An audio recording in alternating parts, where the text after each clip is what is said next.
Mr. Schwartz, are you ready?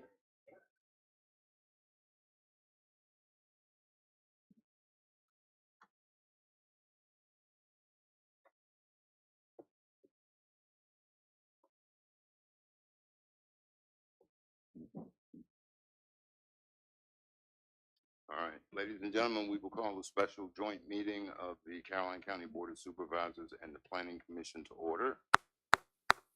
I have asked Mrs. Long if she will do the invocation followed by the pledge.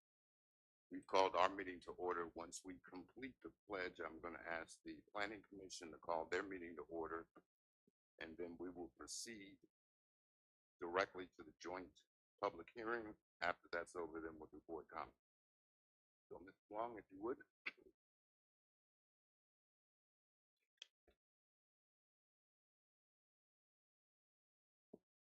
Dear Heavenly Father, I give you thanks for bringing us here tonight.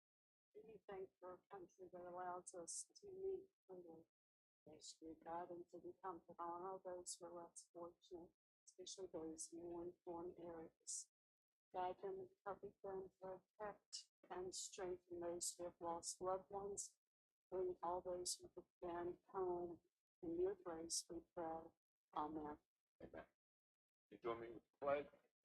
I pledge allegiance to the flag of the United States of America and to the republic for which it stands, one nation, under God, indivisible, with liberty and justice for all.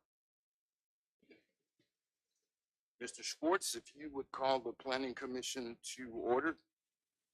Make sure I get close to the mics. I call a special joint session of the Carolina Planning Commission.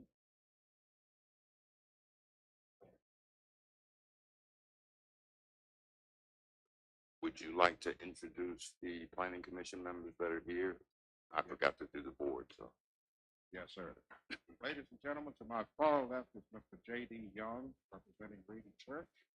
To his right is Dr. Carol Horton, representing Fort Royal, and she is the vice chair. To her right is Mr. Purcell Minor, representing Madison High. To my right is Mr. Rich Williams of Western Carolina. To his right is Mr. George Weaver of Madison. My name is Bob Schwartz. I'm the chairman, and I represent both. Thank you, Mr. Schwartz. We have all members of the Caroline County Board of Supervisors in attendance. Mr. Clay Forehand representing Madison, Mr. Jeff Black representing Western Carolina, Mr. Jeff Seeley representing Bowling Green, Mrs. Nancy Long representing Port Royal, Mr. Reggie Underwood representing Reedy Church, and I'm Floyd Thomas representing the Madison 9th District. At this time, we will begin the joint public hearing with the Planning Commission. Before we open the public hearing, board members should be aware that we received an updated proffer statement. All board members have it on their desk and should have received an email earlier with the contents. Mr. Hughes has informed me that the Planning Commission has also received that, so we all have the same information before the Planning Commission starts. So at that time, we are addressing agenda item number 1. As I said earlier, once we complete this and the Planning Commission adjourns, we'll go back and do board comments. Mr. Hughes, I believe the first step is a staff report.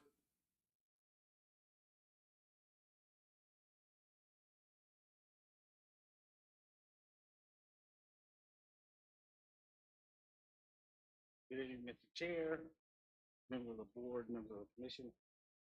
As you know, this is a request of Amazon Data Services to rezone approximately 916 acres from rural preservation to plan innovation, research, and technology with proffers for the development of data center campus and accessory uses on tax parcels 26A-63, 27A-123, part of A4, and 27A20 in the Port Royal District.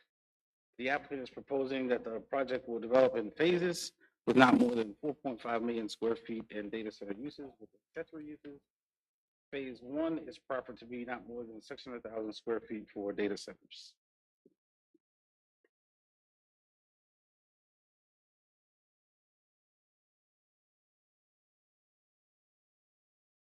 In accordance with Article 11 of the Plan Unit Development Ordinance, the applicant is also requesting some alternative accessory uses, standards, architectural treatments, setbacks, screening and landscaping buffers, fencing, and how construction footprint area is defined. Regarding the alternative accessory uses, the applicant is requesting office, general office, storage with restaurants, cafeterias, and gyms for employees, fleet vehicle maintenance and repair facilities, and logistics and maintenance facilities. The applicant noted the reason for requesting these additional alternate accessory uses is that the data center buildings have limited use beyond the data center, and the future phases of the development is likely to have some office and staff that they will want to provide amenities for in the project in separate buildings. The applicant also noted that they are requesting the fleet vehicles, logistics maintenance and repair facilities because as the project builds out, they will have maintenance and operation staff that will have vehicles that will need to be maintained. The applicant is seeking an alternative standard for fencing, landscaping, and buffers, as the GDP depicts significant perimeter buffering and screening, and the future development of the areas of the property are to the interior of the property, with reduced visibility from adjacent properties from public rights of way or adjacent properties. The applicant is seeking the allowance for a 20-foot fence around the substation in phase 1 in accordance with section 8 of the PERT ordinance that allows the board to waive or modify fence heights for substations. The applicant is also seeking an alternative to the PERT ordinance section 8E, which limits construction footprint area being disturbed at any one time to 50% of the construction footprint as identified on the site plan. They are seeking this alternative to allow more than one site to be under construction that is on a separate site plan. But in no case, no more than 50% of the total project area may be disturbed simultaneously.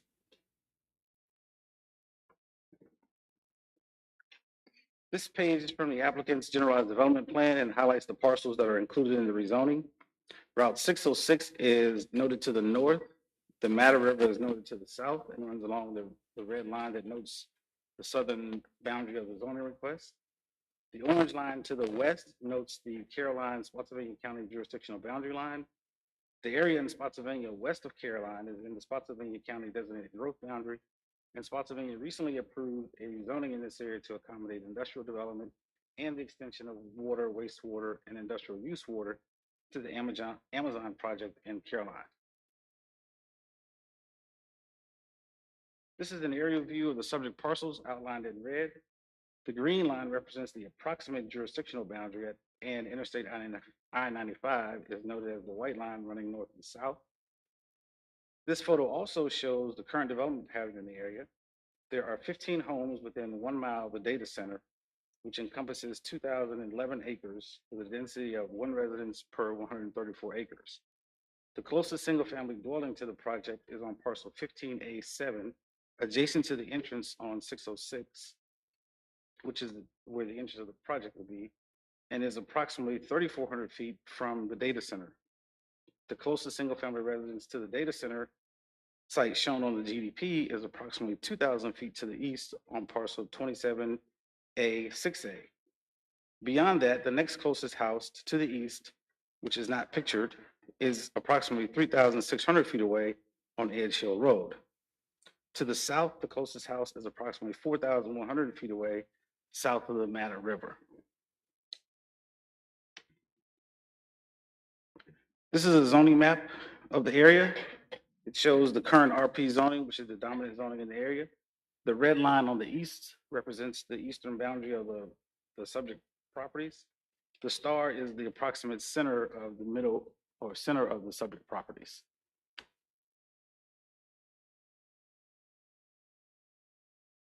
This is the 2030 future land use map that identifies the Mattamy growth area. The board approved a comprehensive plan amendment designated this area the Mattamy growth area last month, which identifies this area is suitable for development with planned innovation, research, and technology uses. This is a detailed map of the growth area that encompasses 12 parcels of approximately 1,385 acres that are identified where data center uses are appropriate.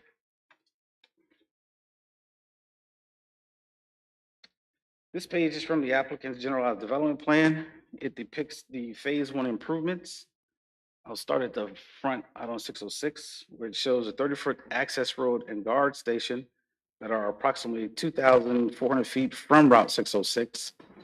Not easily seen at this scale of the GDP are profit improvements on Route 606. These include right turn lane improvements, a shared use path along the property's frontage on Route 606, and the dedication of 40-foot of right-of-way. This area is included in the Highway Corridor Overlay District, or HCOD. Also shown in this area of the GDP are the landscape screening areas of 50 feet with the potential berm that extends along the eastern boundary until it reaches the open space area. And that area is essentially open spaces here, and that 50-foot berm stretches along this eastern boundary here.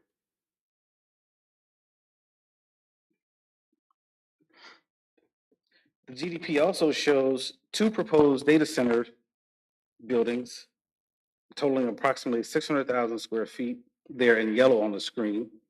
It also shows that they are approximately 3,400 feet from Route 606 and setback from the eastern property boundary approximately 467 feet. The GDP notes that the building heights will be a maximum of 95 feet. The electrical substation to be constructed in phase one is outlined in blue. And this is where that request for the 20-foot fence is, and that's here.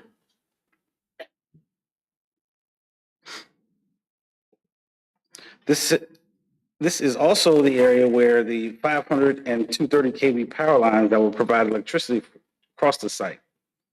This area is also identified for possible future development to include an additional substation. Continuing south, the GDP also notes the Matter River along the southern boundary and the increased 500-foot buffer adjacent to the resource management area. The darker green areas on the GDP represent areas that will remain in open space as they are environmentally sensitive areas. I should note there will be some disturbance in the environmentally sensitive areas in a couple of locations for road and utility crossings, but I should also note that this disturbance will require permitting by the Army Corps and the DEQ that will require mitigation, restoration, or compensation as part of the permitting process. Oric Lane, as it enters the property from Spotsylvania, is currently in the secondary system, and that's over on this side of the property here. This is where Oric Lane enters from Spotsylvania, which is currently part of the secondary system, and the applicant will serve as an emergency access and potential construction entrance, and will eventually be abandoned and become a private road. Also shown approximately 3,300 feet from Route 606 is the water treatment facility with an area that may have a future substation. This area, the areas in light green represent future development areas, and the dashed black lines represent potential easements for future power lines. And I should also note that the applicant did have a cultural resources study done on the project, and that study noted that for the federal permitting process, more likely wetlands, that further investigation of the cultural resources will probably have to be done, which may include a phase one study.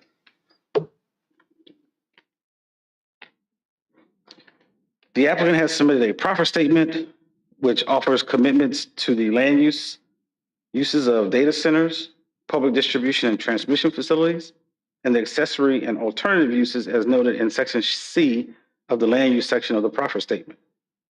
The staff report noted that the staff was not supportive of proffer A in the general development section in the land use section as it was written and published.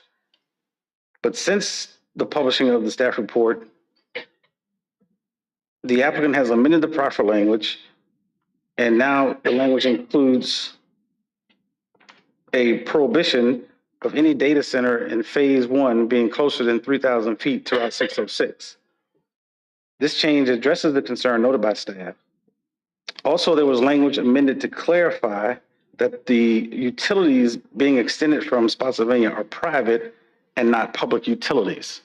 The original proffer document did have the word public and language in there as if they were public utilities. Spotsylvania provided a comment that they were a little concerned about that it can be construed that that water system coming out of Spotsylvania could be extended to other uses beyond data centers. So the language has also been amended there to make it clear that that water line coming out of Spotsylvania is private and only for data center uses.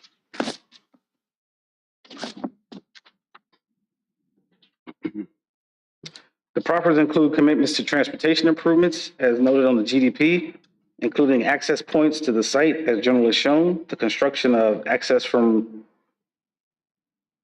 Route 606, the improvement of Oric Lane for emergency access and a shared use path along 606, the dedication of the 40-foot right-of-way along Route 606. The proffers also include a commitment to prepare traffic impact analysis for data center buildings after completion of phase 1 and commits to making the identified improvements or pay their fair share for the cost of improvements prior to the final certificate of occupancy for the first data center after completion of phase 1. So essentially what that means is after phase 1, after they complete the 2 buildings up front, they will conduct a TIA related to any other data centers. And then if that TIA identifies any improvements that are needed, then the applicant will either complete those improvements or pay their fair share towards having those improvements done. The proffers also have commitments to site design related to building features and materials, the maximum minimum square footage in phase 1 of 600,000 square feet with a total of no more than 4.5 million square feet of data center uses, setbacks, screening, landscape, and buffering requirements as noted on the GDP, the height and style of the security fencing with Ameristar Palisade fence at 8 feet with a height of 20 feet for fencing around the substation. That would just be general security fencing around the substation. Lighting with a maximum pole height of 18 feet, a commitment to signage that will not be illuminated, commitments to sound and noise that will not exceed 60 decibels, and a commitment that all generators will be located within an acoustic enclosure and contain mufflers. The submission of a natural heritage and wildlife management study will also be submitted with the first site plan. The proffers also commit that the applicant will pay for the cost of the extension of the private utility system. The applicant has agreed to submit for approval by fire services an emergency action plan. The applicant has also agreed to submit a construction mitigation plan, conduct a pre-construction roadway assessment and improvement plan prior to issuance of the first land disturbing permit. Also to provide at least 48 hours notice prior to any expected large or oversized deliveries and any significant or heavy construction presence. The proffers also limit construction and operational traffic to points identified on the GDP. The applicant also agrees to designate at least one public liaison and publicize a toll-free phone number and email address during the construction of the project. The liaison must act as a point of contact between citizens and construction crews. The liaison must be available in person and by phone during active construction hours and must respond to any questions related to the project or property. The liaison role will commence prior to issuance of a land disturbance permit and must remain a minimum of 6 months following the issuance of the final certificate of occupancy for the project. So that liaison will be in place for the duration of the project or until 4.5 million square feet of data center uses are completed. If requested, the applicant must also participate in a joint construction traffic reaction team, which may include members of county staff, the Virginia Department of Transportation, the Sheriff's Office, and the Virginia State Police to identify and expeditiously resolve or mitigate traffic issues that arise during the construction of the project. The applicant agrees to assist in resolving and implementing solutions to traffic issues. Pavement damage.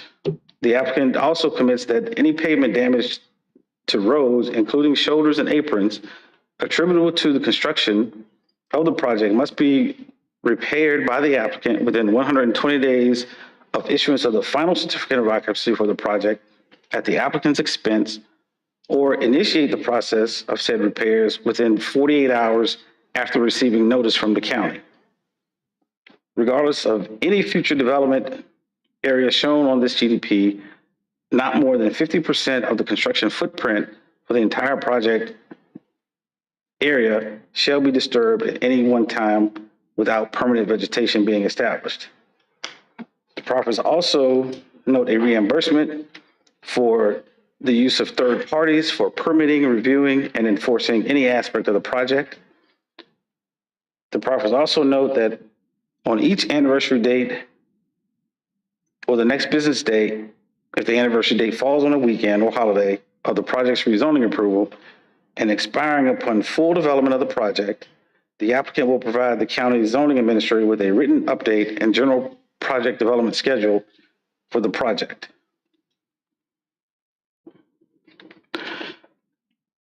The applicant also submitted a fiscal impact analysis that noted it was based on a total of 250,000 square feet of data center building space that would equal a total investment of $330 million, with business and personal property at $670 million and approximately 30 data center jobs.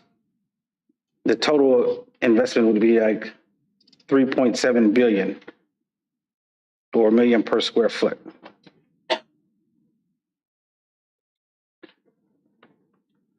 So this concludes my presentation. The applicant is present and has a presentation, and I'd be happy to answer any questions if you have any. Thank you, Mr. Hughes. At this point in time, we will allow the Planning Commission to ask questions of staff, and when they are completed, the Board of Supervisors will have an opportunity to ask questions of staff. Mr. Swartz, it's all yours. Thank you, Mr. Chairman. Commissioners, any questions of Mr. Hughes? I have a question. Mr. Hughes, I believe you said there were some changes to the screening. Is that what you said, or did I misunderstand? Oh, no, what I said, what I meant to say is that the applicant's proper document and GDP would identify and establish the screening on the property. So if you notice on the GDP, there's a significant area of open space around the perimeter of the project that far exceeds our ordinance requirements. And that would be established as the screening for the property, as well as any future development. If you look at the future development areas, they are to the interior of the property and not on the perimeter. So the existing vegetation and open space that will remain will be sufficient screening from the surrounding properties. Okay, I understand. And the tallest building is 95 feet. Yes. So do we know if we'll be able to see that from the distance, or? Well, in phase one, that building is projected to be 3,400 feet from Route 606. If you notice on the GDP, there's an area of open space between the buildings and Route 606. So even if they cleared the area where the buildings are proposed, and they'll have to do that because it's a stand of trees now, there is a environmentally sensitive area between Route 606 and the buildings that would also provide additional screening. So you could potentially see the tops of the buildings, but that's, it's almost a mile from Yes, it is. Route 606 to where these buildings are shown. Okay, I have no more questions. Thank you. Any other commissioner? Yes, if I may. Yes, sir, Mr. Weaver. It's not for Mr. Hughes, actually. Is this on? Can you hear me now? Can you hear me now? It's on. Can you hear me? Thank you. My concern has always been about the water being provided by Stafford County to this location. Spotty, I'm sorry. Sorry, guys, Spotty. And I would like to ask Has our county attorney seen any documentation in writing that Spotsy is committed to this endeavor?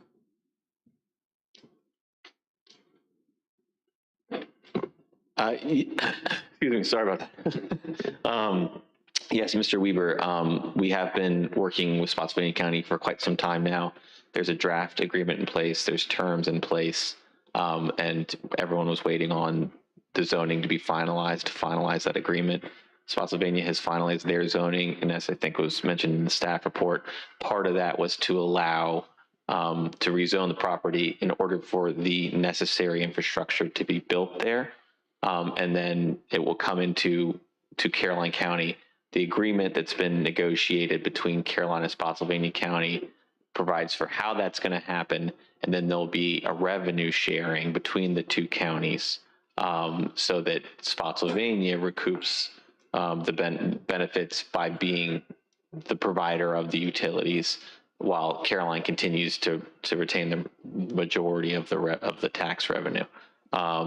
That agreement would just need to be finalized once all the rezonings are done. I will note that the county has conducted financial modeling, and all of the terms of that agreement, as far as the revenue share, have been incorporated into the county's financial modeling. And once the agreement is finalized between the counties and signed, it'll go for review by the local government commission, and then can be final. But that's a long way of coming back to your question is, has that been discussed? Yes, it's been discussed, and it's ready to be finalized once this is done. And so you've actually seen a document. Yes, there's a document that's been gone back and forth between the two counties a number of times. Okay, thank you very much. Any other commissioner? Mr. Hughes, you mentioned several times alternative standards. Have those standards been defined, and are they in accordance with the generally accepted standards that are in place?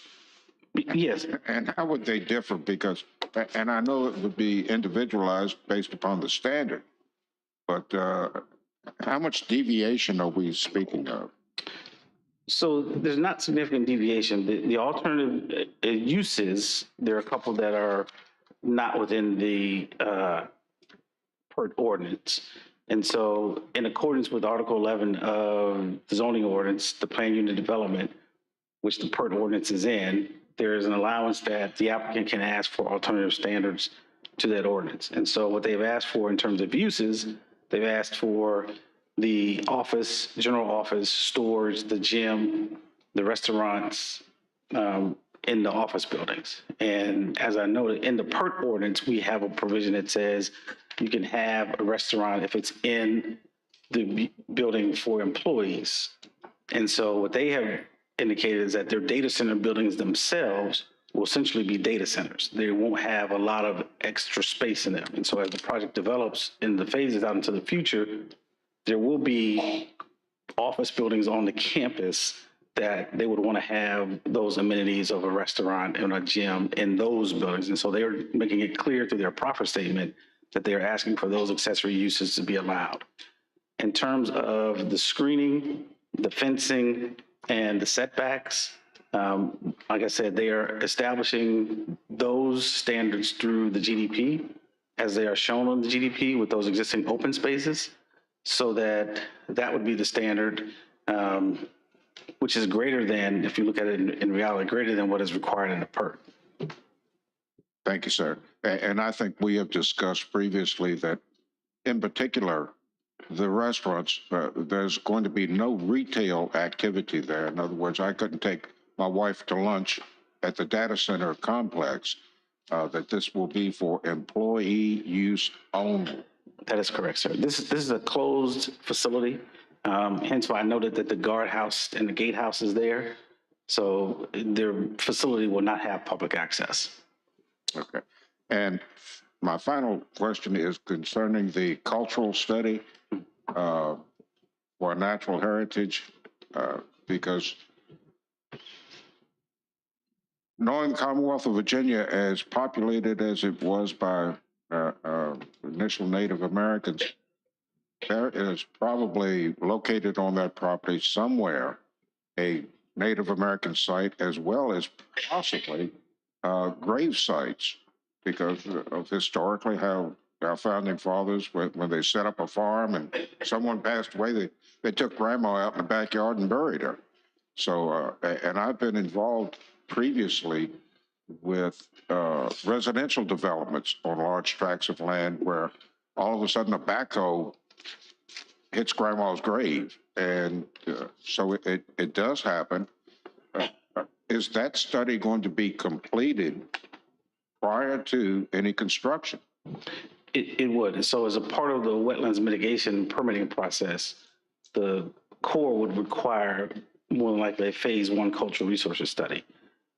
In that phase one, they'll go out and actually identify any historical or cultural resources on the property, and then they will have to mitigate anything that they find.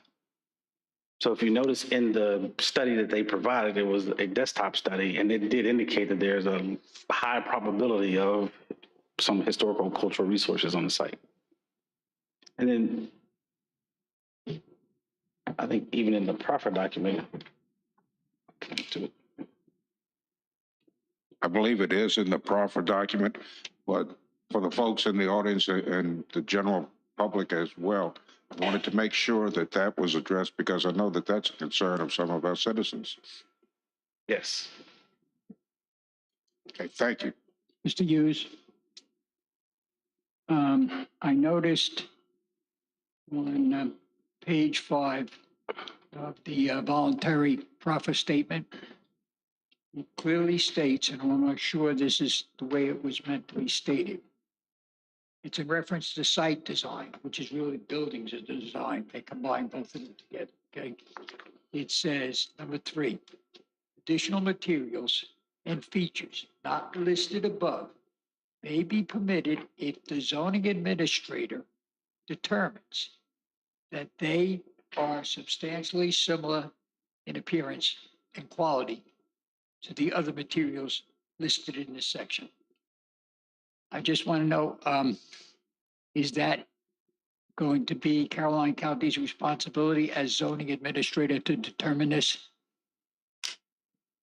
It would be. So typically what happens in a scenario like that, the applicant during the building process or site plan process would propose a material. And if it is different than what is identified, then the zoning administrator would make the determination if it was substantially the same or not. Okay, so that would be our county Yes. administrator. Okay, thank you very much, sir. That determination would have to be made before utilizing any of the substituted material. That is correct. That would be a part of the building permit process. Thank you. It would have to submit submittals for that.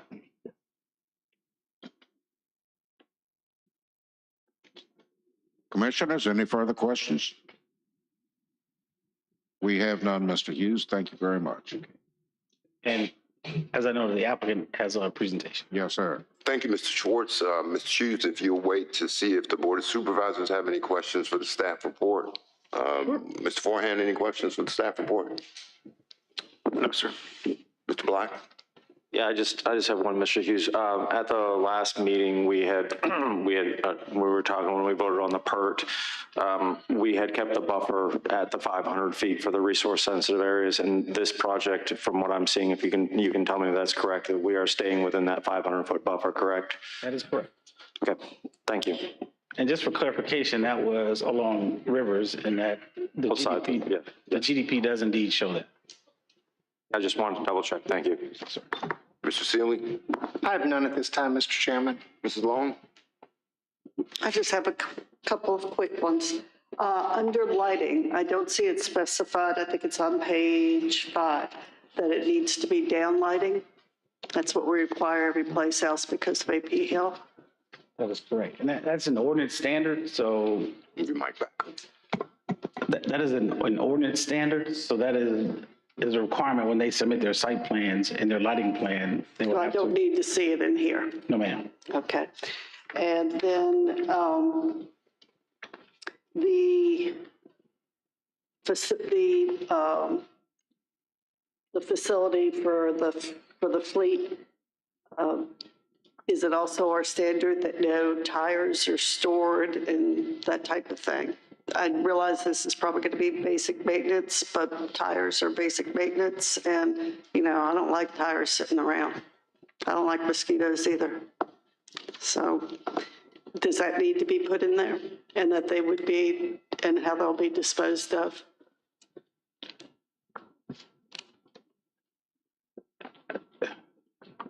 If you would like it put in there, you can make a request of the applicant. I mean, typically in corporate campuses like this, tire storage and disposable is not usually an issue. I don't have a number of how many is in their fleet. You know, is it 10 vehicles? Is it 2,000? So I think the applicant can address how many Okay. vehicles they would have and the level of maintenance that they would be performing at the facility. And then my other question is, I love the natural screening. I love that forest over there being preserved. My concern would be, are they going to have someone to maintain that screening? What happens if, God forbid, we get another, you know, tornado through here or a ice storm that takes down, you know, 20% of the trees? Are they under any obligation to replant and restructure? The proffers don't specifically speak to that. No, they don't. Okay. So if there was a catastrophic event that would take down most of the trees, then we would rely on the screening in the PERT ordinance that would, you know, say, hey, you would have to provide some screening there and try to restore some of that planting. Well, maybe there's some assurance the applicant could give us when it gets to their part on that too. All right, thank you very much. Just one, Mr. Chairman. I notice we have the security fencing, but what about the security area as a whole? Are there any guidelines that we want to put in place regarding the security checkpoint? Or do you want to talk about that later? When you say guidelines, what would you specifically be looking at? I just want to make sure that it does what it's intended to do, and make sure that people just can't. I think I'll let the applicant address their Right. on-site security. Okay, thank you. That's all I want to make sure. I've just got a few quick ones. You said before, during other presentations, the Planning Commission has already had a couple of work sessions on this project? Yes. Okay. Last month, September, August, The 2 prior months they've had work sessions. August and September. Yes. Okay. Mr. McKenzie, if you could for a second, during the question you had, you said that Caroline and Spotsylvania had been working on this agreement for quite some time. Would you define quite some time in months? In months, well, you know, I think frankly, it would Or be closer to years. The issue is that the structure of this project changed. So, and that primarily had to do with who's going to be responsible for installing, bearing the cost of installing the utilities. Originally we were working through a couple different alternatives, and But we're like 2 or 3 years. at least a year and a half, maybe up to 2 years. And more in the last 6 or so months, it kind of finalized in a structure that you have before you now, where Amazon's bearing that cost of installing utilities and being reimbursed through their taxes under a development agreement. And so that required the agreement between the 2 counties to be revised to reflect that new structure. But I, you know, over the entire horizon, 18 months at least, maybe closer to 2 years. Thank you, sir. Mr. Hughes, at this time, would you please give us a brief summary of the proffer change we got again before we open up the joint public hearing?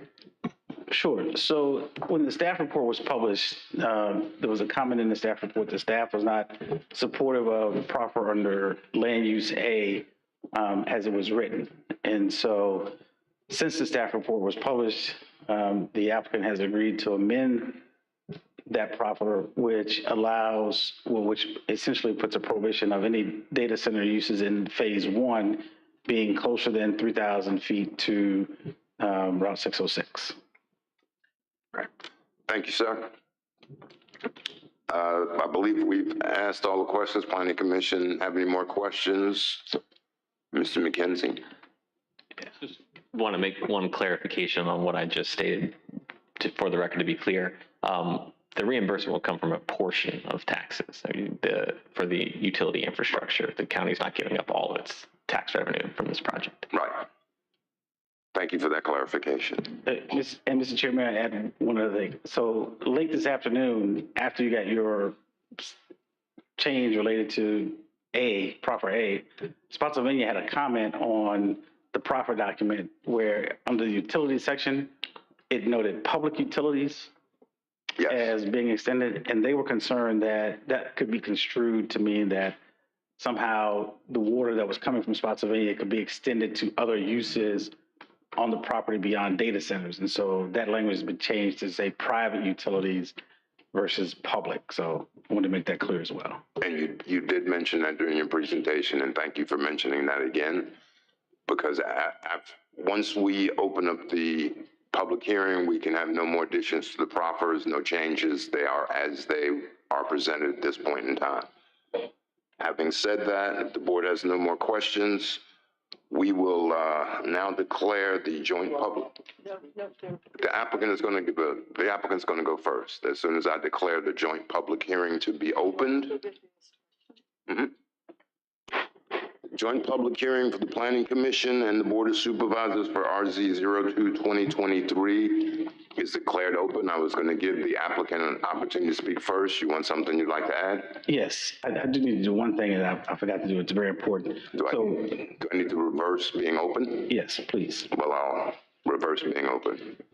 So as a part of the Planning Commission's deliberations tonight, one of the things that the Planning Commission must do is affirm that the project is in conformance with the comprehensive plan in accordance with 15.2.2232, which essentially says that the project conforms with the comprehensive plan because of the extension of the public utilities. And I apologize that I've overlooked that, but I just need an affirmative from the commission that the project does indeed conform to 15.2.2232. And as I noted, along those lines, the board adopted the Mattamead comp plan amendment, which essentially identified this area as suitable for research, technology, and data center uses. Mr. Thomas, if I may, Mr. Lee, are we going to change? Are you off, Mr. Schwartz? Negative, sir, it's on. I'll just have to speak up, I guess. I'll use my outside. I assume from what you're saying that we will have to change the verbiage slightly, on our rezoning motion. So if you will give me the proper verbiage, I will be happy to see that it's incorporated into any motion we made or we have. Mr. Schwartz, it's a lot easier than that. I think in any motion that you make, if it's an affirmative motion, just include the fact that the project is in conformance with 15.2.2232. Very good. Thank you, Mr. Thomas. Thank you, Mr. Schwartz, and the Planning Commission for RZ 02-2023 to be open. I'm going to ask the applicant to come forward and make his presentation. After the applicant makes his presentation, anyone else who would like to speak will have 3 minutes. When you come to speak, please state your name and your voting district. Please do not state your address, just your voting district. If you do not live in Caroline, just state where you're from, and then we will give you your 3 minutes and proceed from there. Mr. Payne, good evening. Good evening, Mr. Chairman and Board of Supervisors and Chairman Schwartz and the Planning Commission. My name is Charlie Payne and I represent the applicant. Thank you for your time this evening. It's always a pleasure to be in Caroline County. And thank you for your patience during this process, and thank staff for all its hard work in its presentation this evening. I think they've covered a lot of bases. I do have a PowerPoint presentation, Mr. Chairman, as staff had noted. I'm going to get through it as quickly as I can, but I think it's important to understand, one, for the public to understand who the applicant is. I think many times we think Amazon is online retail and distribution only. They're actually one of the largest data center companies in the world. And they're looking to invest, obviously, in Caroline County. So with that, Mr. Chairman, I'll get going here.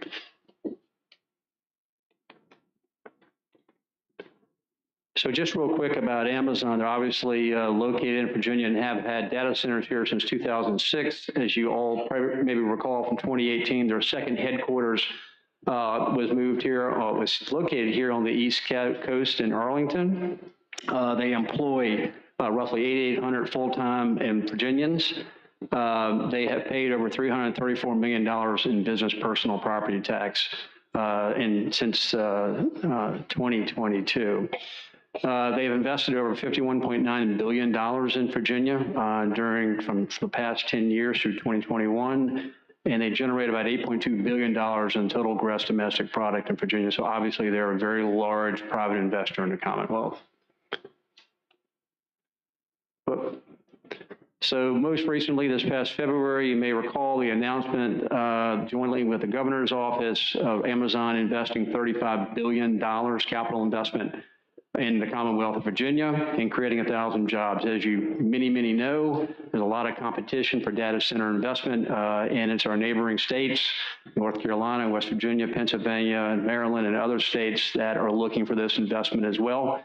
Given the fact that Amazon is headquartered here, their second headquarters, all the more reason to incentivize them to stay in the Commonwealth and to make that investment here. What's unique about this $35 billion investment is it's not being invested per se in Northern Virginia. Northern Virginia has been a benefactor of data center investments since the 1990s. For example, Loudoun County has the largest data center square footage in the Commonwealth, one of the largest in the world. It generates about $663 million a year in annual tax revenue from data centers. Prince William County generates about $100 million. 70% of the world's internet runs through the world's internet now, not Virginia, not the East Coast, not the US, but the world's internet transactions run through Northern Virginia. So this is a significant opportunity. That investment is being focused here in the Fredericksburg region in 4.5 million square feet as a start in Caroline County. So what other benefits does Amazon bring to the table? They train, they go into the school systems, they work with the school systems for future engineers. I mean, they're a lifelong partner, and the construction process is 10 or 15 years. You'll hear some anecdotal testimony from individuals who either work in construction or work as a pipe fitter or work as an electrician, who could start out of high school and be trained and work through the full cycle of construction, well-paid jobs, again, an ongoing construction and training. They work with our veterans. They work with online training, the Restart programs for adults. They go into high schools and work with our students on our EWS Educate program. Same with our Academy program and our Spark program, which again is to encourage local education and economic development and job training. So what kind of construction jobs generate from a data center use? Again, it's a 21st century state-of-the-art technology industry, from construction to connectivity to operating and maintaining the center once it's open to power as well. All of these sectors will be creating new jobs because of the investment here. What are data centers? It's interesting. I get that question quite often, like, what are they? Are they just like big houses, just a houses of lots of computers? Yes, lots of servers, but what do they do? Who do they serve? Data centers have become critical infrastructure in our 21st century economy. They're just as important as electricity, just as important as public water. If you think about the amount of data that they transact, that they store, it's amazing. And how quickly they can do it is the absolute key.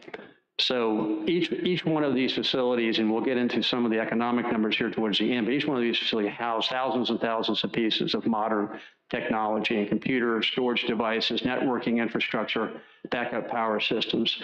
And what industries use data centers? Every industry you can think of, first responders, energy sector, pharmaceutical, government, defense is a big one, entertainment, healthcare, very important one, growing over the past 3 or 4 years. Sports and entertainment, consumer goods. If you got an iPhone on you or a laptop with you, you're utilizing a data center today to support you. Again, critical infrastructure in today's society. How do they build data centers? What are they looking at data centers during construction? Energy efficiency is important. Amazon is on a path to power operations with 100% renewable energy by 2025. A lot of the data centers in the world are driving their renewable industry. So folks say they use a lot of electricity. They do, but they also are the #1 purchaser of renewables.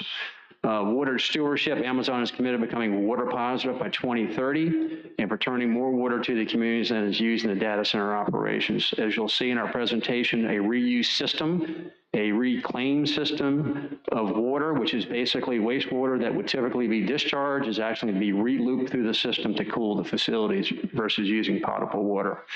In low carbon, Amazon is committed to reaching net zero carbon emissions by 2040.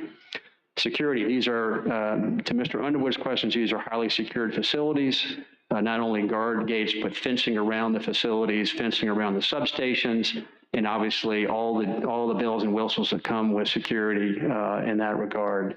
Perimeter, infrastructure, data, and environmental all protected. So to the application. And Mr. Hughes covered a lot of this. I won't spend a whole lot of time on some of this, but I want to get through this. The proposed use is a data center only facility with associated supporting uses. The property does consist of 916 acres. If you're very familiar with the Oric Farm, this is the portion that's in the Caroline side. The Spotsylvania County side has another 158 acres. As staff have noted, Spotsylvania County has approved that portion of the project. That portion of the project has no data centers. That portion of the project is to support the Caroline County side of the project. So there'll be substations, there'll be maintenance facilities, office buildings, et cetera, that will be supporting the data center in the Caroline County side. I think you all know where it's located, off of Oric Lane and Stonewall Jackson Road, just east of I-95, just about 1.5 miles from the interchange to the east. The plan is to develop 4.5 million square feet of data center facilities. The first phase includes 600,000 square feet, as you heard from staff. And a project is being developed in accordance with the new growth area in Mattamead. So we do believe it does satisfy the 15.22232 requirements under the county's comprehensive plan. And we are requesting a conditional rezoning to their new PERT ordinance. Again, the maximum square footage is 4.5 million square feet. This will be done in 2 phases. This project will mitigate its impacts. The initial phase is not anticipated to generate a lot of traffic. Basically, data centers generate 0.75 trips per 1,000 square feet. So it's a very, very low traffic generator. And for phase 2, we are performing a full transportation impact analysis. Obviously, that has to be approved by the county and VDOT. That's what the scoping of that is. And what we have proffered is basically a open blanket, if you will, of whatever the TIA determines we must construct or improve, we're doing it. So there's no out, there's no hide and seek here or smoke and mirrors. It's very, very clear. We'll perform the TIA and then implement whatever the improvements before we can move to phase 2. So I want everyone to understand that. We also are including a sound analysis prior to the final site plan approval for each data center building to demonstrate that we're meeting that 60 dBA during the day and 55 in the evening, which is very consistent with your residential sound ordinance, right? Not the industrial sound ordinance, which is typically much least restrictive. We will also have an emergency action plan, be working with EMS prior to site plan approval on what that plan looks like, access to the building, what kind of training may be required, what kind of support may be required by EMS, et cetera. All that is done at the beginning of each site plan for each building. We will also have a construction mitigation plan. If you get a chance to look through the proffers, it's very extensive. It regulates everything from performing an RCAA, which is an assessment of the roads prior to construction, and then having to make those improvements for construction prior to putting a shovel in the ground, to times for deliveries for major equipment, times for construction traffic to the site, avoiding school bus hours, et cetera. Of course, this location for our construction access is going to be coming near the interchange off of Mallard to 739. So we'll be coming initially through Spotsylvania County and then coming to the site for construction and emergency access.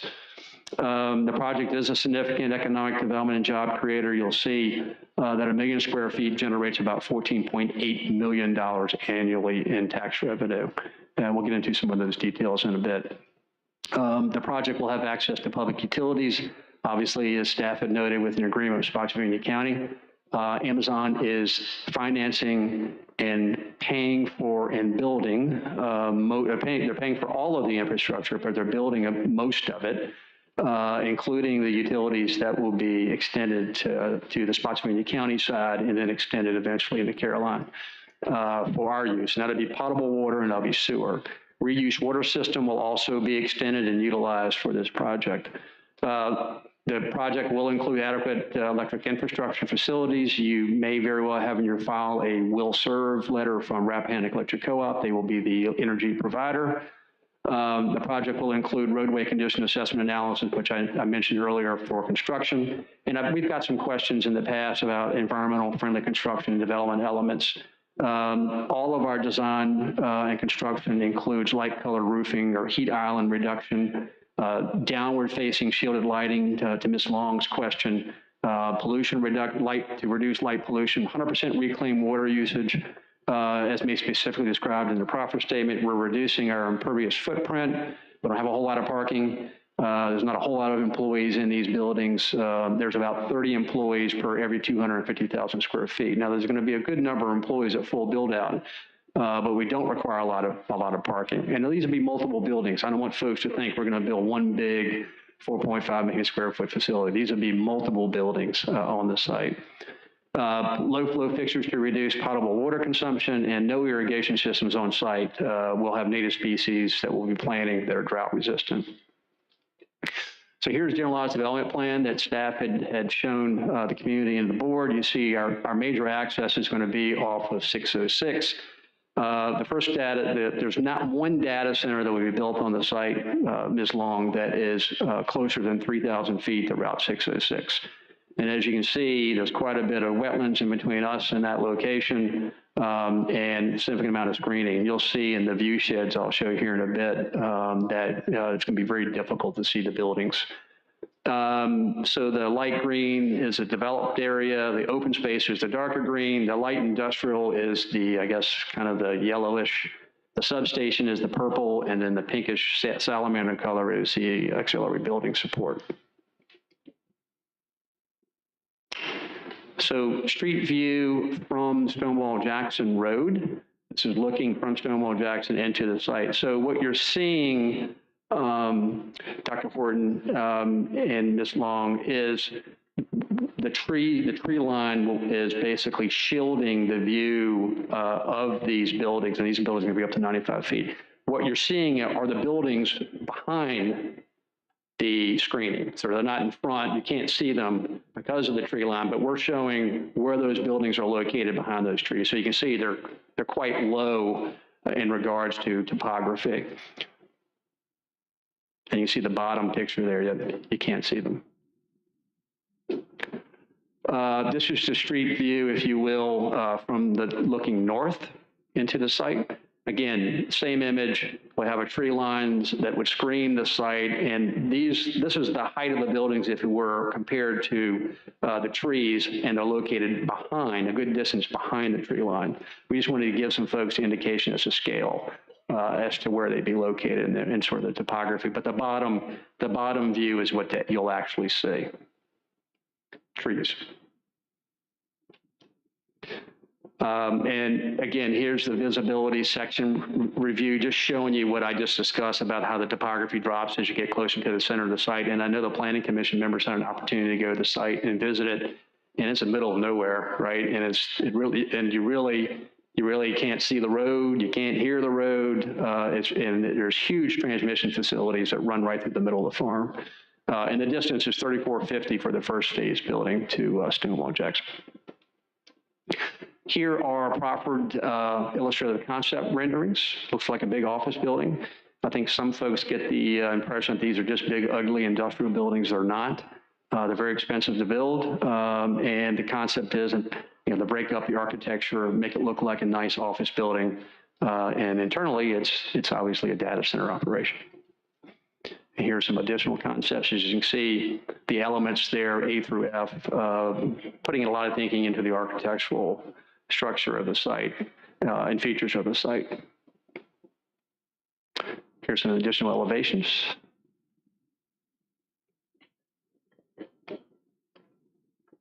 Definitely big buildings.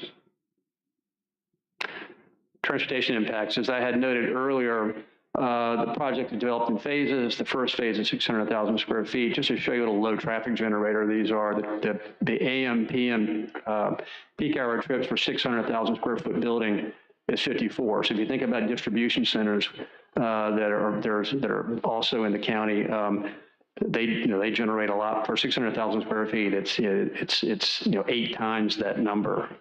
So this is a really low traffic generator for an industrial use. 18 during PM peak hour and 450 trips on a daily average. At full build out, we are anticipating 405 trips during the AM. Again, the trips will pick up 135 on the PM and 3,375 trips for 4.5 million square feet of industrial space. And again, the TIA will cover any impacts that we'll have during phase 2. And that's going to be done now prior to, and the improvements in place prior to getting a CO for the first building in the second phase. So this is not the end of the road. This is at the beginning of the road, no pun intended. The primary access, again, will be provided off of Stonewall Jackson Road in Caroline, with emergency access off of Oric Road in Spotsylvania County. Proposed rezoning is not anticipated to negatively impact traffic operations. Again, northern end of the county, near the interchange, there should not be any sort of traffic issues. Under both development phases, the project is not expected, again, to trigger a major impact analysis. And we are conducting a roadway condition assessment analysis prior to construction. So just showing some comparisons of the traffic generation. An office park, for example, is 14 times more traffic per 1,000 square feet. An industrial park is 4 times more. In fact, single-family detached development is 4 times more traffic than what a data center would generate, and warehouse and distribution is double the number. And again, as I noted, it's about 0.75 daily trips per 1,000 square feet. Economics. So what we did, I know that Mr. Hughes had presented an economic analysis based on 250,000 square feet. So what we did was we just took it to $1 million. We thought it'd be easier to show it that way. And so this is what the first round of economic impact would be during construction for 1 million square feet. You're looking at 5,100 plus jobs. And again, building that 1 million square feet is going to be over time. It's not going to be all at one time because the first phase is only 600,000 square feet. But that phase will start sooner rather than later.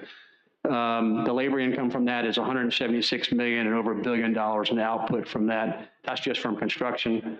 The second round of indirect induced economic activity, what's the ripple effect of that construction activity? Suppliers, subcontractors, restaurants, gas, et cetera. 784 new jobs, 41 million in new labor income, about 132 million in output.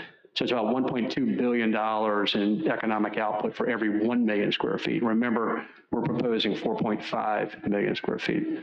So the state and local tax revenue from that kind of activity generates about $29 million. So I know we think about tax revenue on site, personal property, and real estate, but there's also other taxes that are generated that the county will benefit from, so will the state.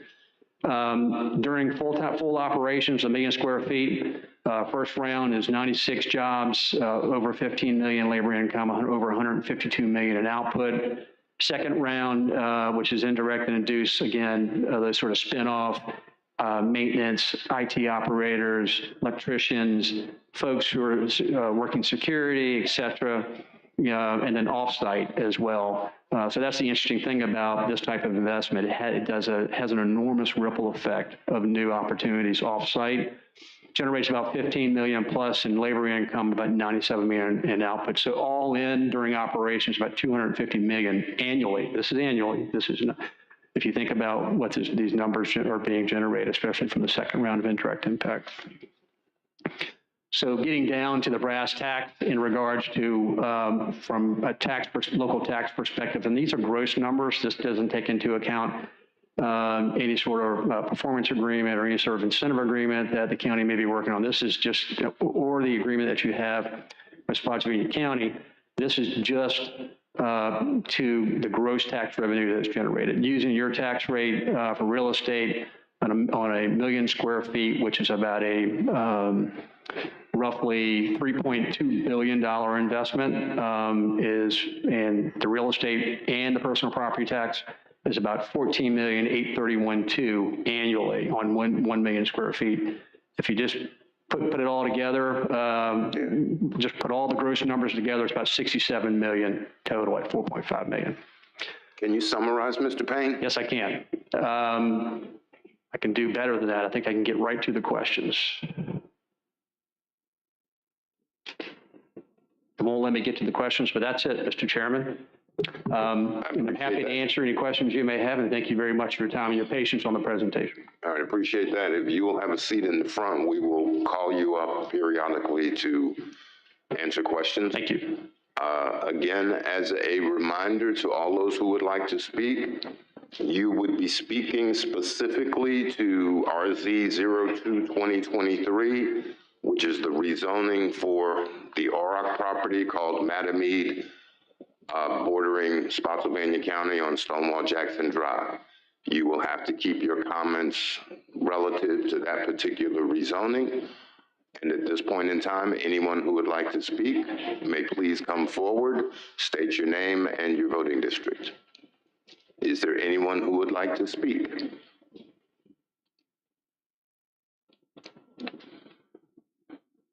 Good evening, Board, Planning Commission. Kevin Collins, write-in for Reedy Church Board of Supervisors. Your district, Mr. Collins. Reedy Church, sir. Thank you. I stand before you to voice my opposition to the proposed rezoning in its current form of 916 acres from rural preservation to PERD for the development of a data center campus and accessory uses. While development and progress are important, it is equally crucial to consider the potential long-term implications of such a project on our community and environment. First and foremost, there are glaring concerns about the scale and impact of this development. The applicant is proposing construction of up to 4.5 million square feet of data centers over a 10 to 15 year period. It is essential to emphasize that the absence of a clear timeline raises uncertainty about the project's impact on our resources and infrastructure.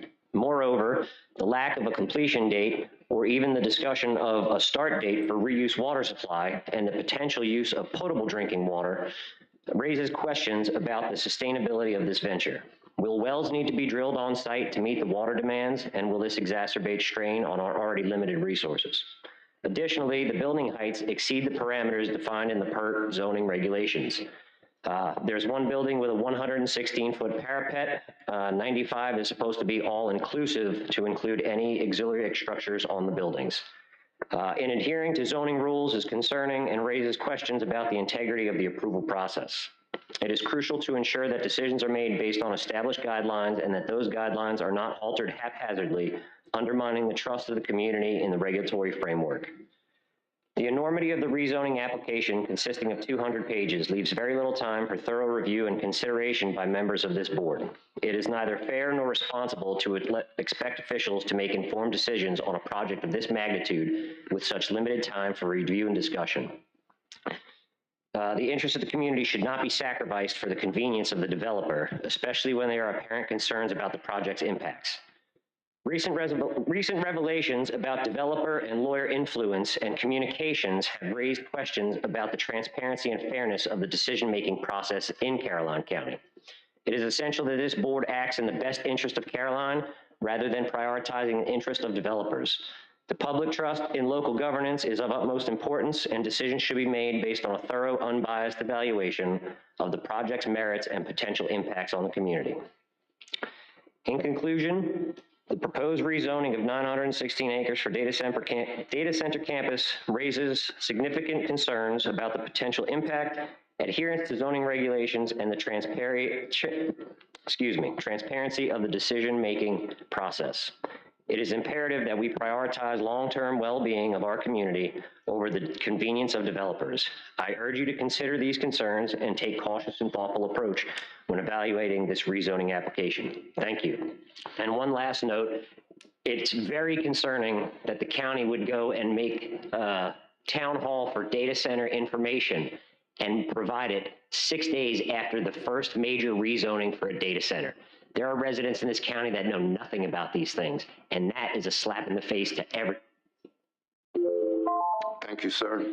Is there anyone else who would like to speak? Please state your name and your voting district, sir. Am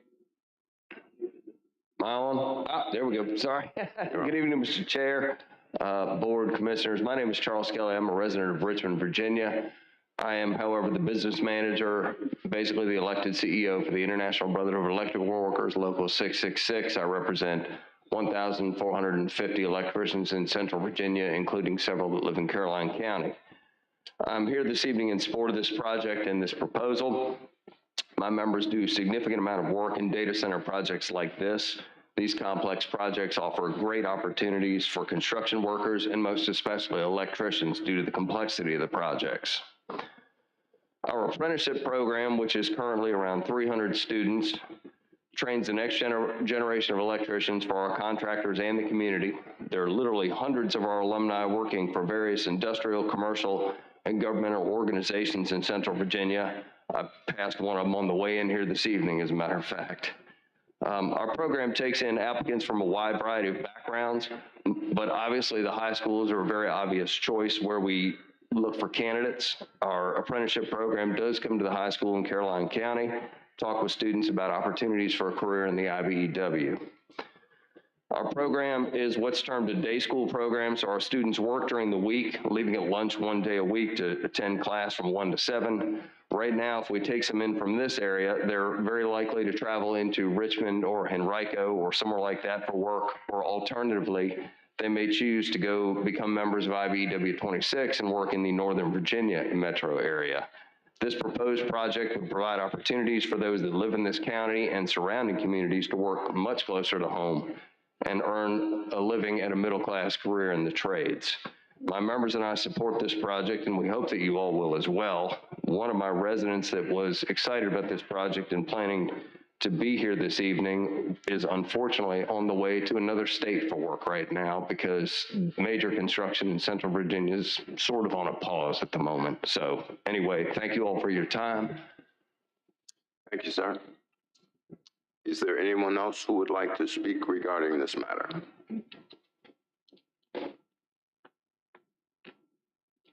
Good evening, Board, Planning Commission members. Mary Hodge, Bowling Green District.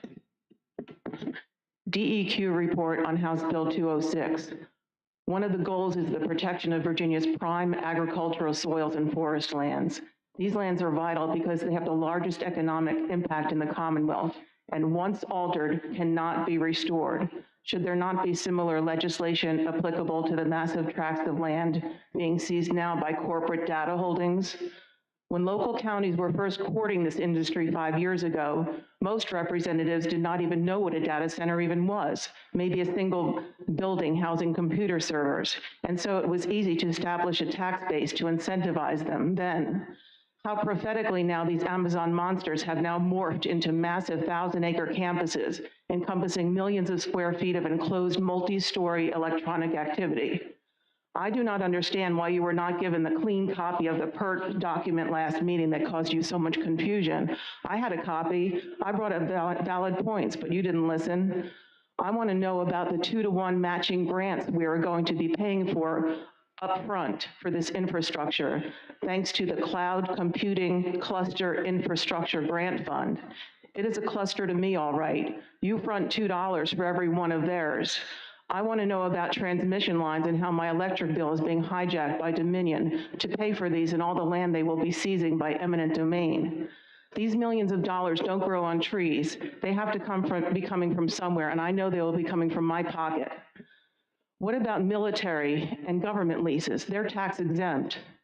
I want to know about the massive amounts of e-waste containing lithium and other heavy metals and chemicals, where the equipment is structured to be replaced every 5 years. Where are the landfills accepting this toxic trash by the barge load? I want Mr. Payne to tell my county how much money you will really see bottom line, for he would never grace King George County with the answer to that question. Heck, the agreement between Spotsy and Caroline has not even been finalized. How could you in any good consciousness even think about rushing this through so hastily? If I'm building a house, I have all the blueprints laid out in front of me. The only detail missing may be the color of the paint, but all you want to do is pick out the paint and spend the money on the fancy appliances, but you do not even have the foundation planned, let alone the framework. You don't even know when the reuse water will be set up. I know how Mr. Payne operates. It's always an all or nothing deal, and right now, why not just build the 600,000 square foot building and see how it goes? The right way to do something is to have all your plans in place before you begin. It's not some skit that you just make up as you go along. And I'm embarrassed at some meetings how you guys act like a bunch of Keystone cops. Some of you can't even read a map or know the difference between a river and a stream. I'm looking forward to some new faces on this board come November, and I hope. Thank you, Ms. Hodge.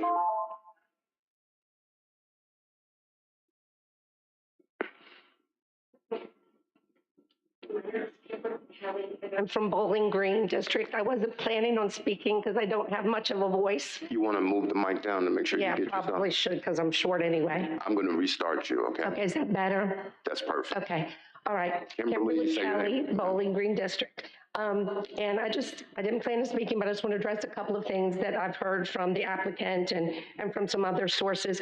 Coming from education myself for 30 years in both Spotsylvania and Caroline, we have a vocational center. We have businesses that we're already paired with, teamed with, Dahlgren and other resources that our students get a lot of what is being offered, on to me, what is a very short-term basis, just during a construction process. That, I see a lot of the positives being offered, positives that we already have, and none of the negatives being addressed. The negatives being the impact to our community and to, our residents and our environment.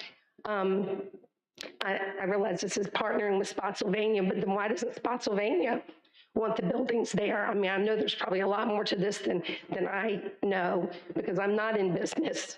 I don't understand all of that. I'm in education, but I understand my environment, I understand my community, and I understand the families and the students that are here. And we already have these things. And I think our money and our time and attention can be better placed in those situations without something like this data center that's not something I think that's going to be all that it seems.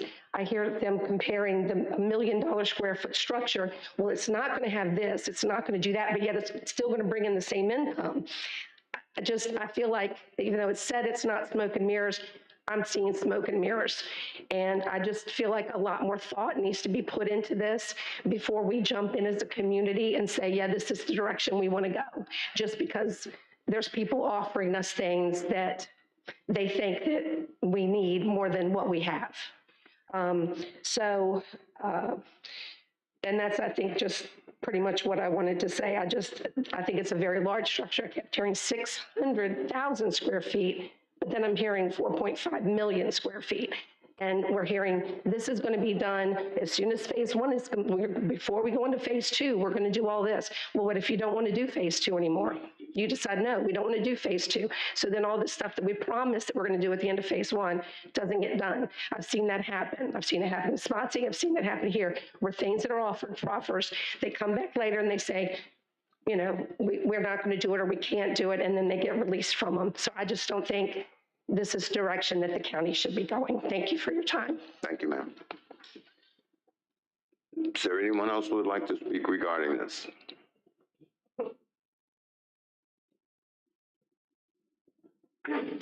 Good evening. Good evening. Commissioners, Mr. Chairman, board members. My name's Rusty Foley. I live in Henrico County. I do a lot of work in Caroline County, and I'd like to voice my support for this project. This is a perfect location. Y'all been studying this for months. A lot of y'all been looking at this for years. I don't need to tell you about all the benefits that this project brings. For 1 million square feet of data center would be the same as 16 1 million square feet of warehouse. It's a 16-to-1 ratio. There's virtually no pressure on the school. There's minor pressure on some of the services like fire and rescue, police. I recently read in the Inside Nova, they had a document stating that the data center use, they use about 8 cents out of every dollar it pays in services, in taxes for services, excuse me. That leaves 92 cents per dollar that can be used for other things like school, infrastructure, anything you want. I know a lot of people deserve a lot of credit for bringing this opportunity here. This project is a blessing. And if approved, the citizens of Caroline County will be thanking you for a long time. I urge you to support it, and thank you. Thank you, sir. Is there anyone else who would like to speak regarding this matter? Is there anyone else who would like to speak?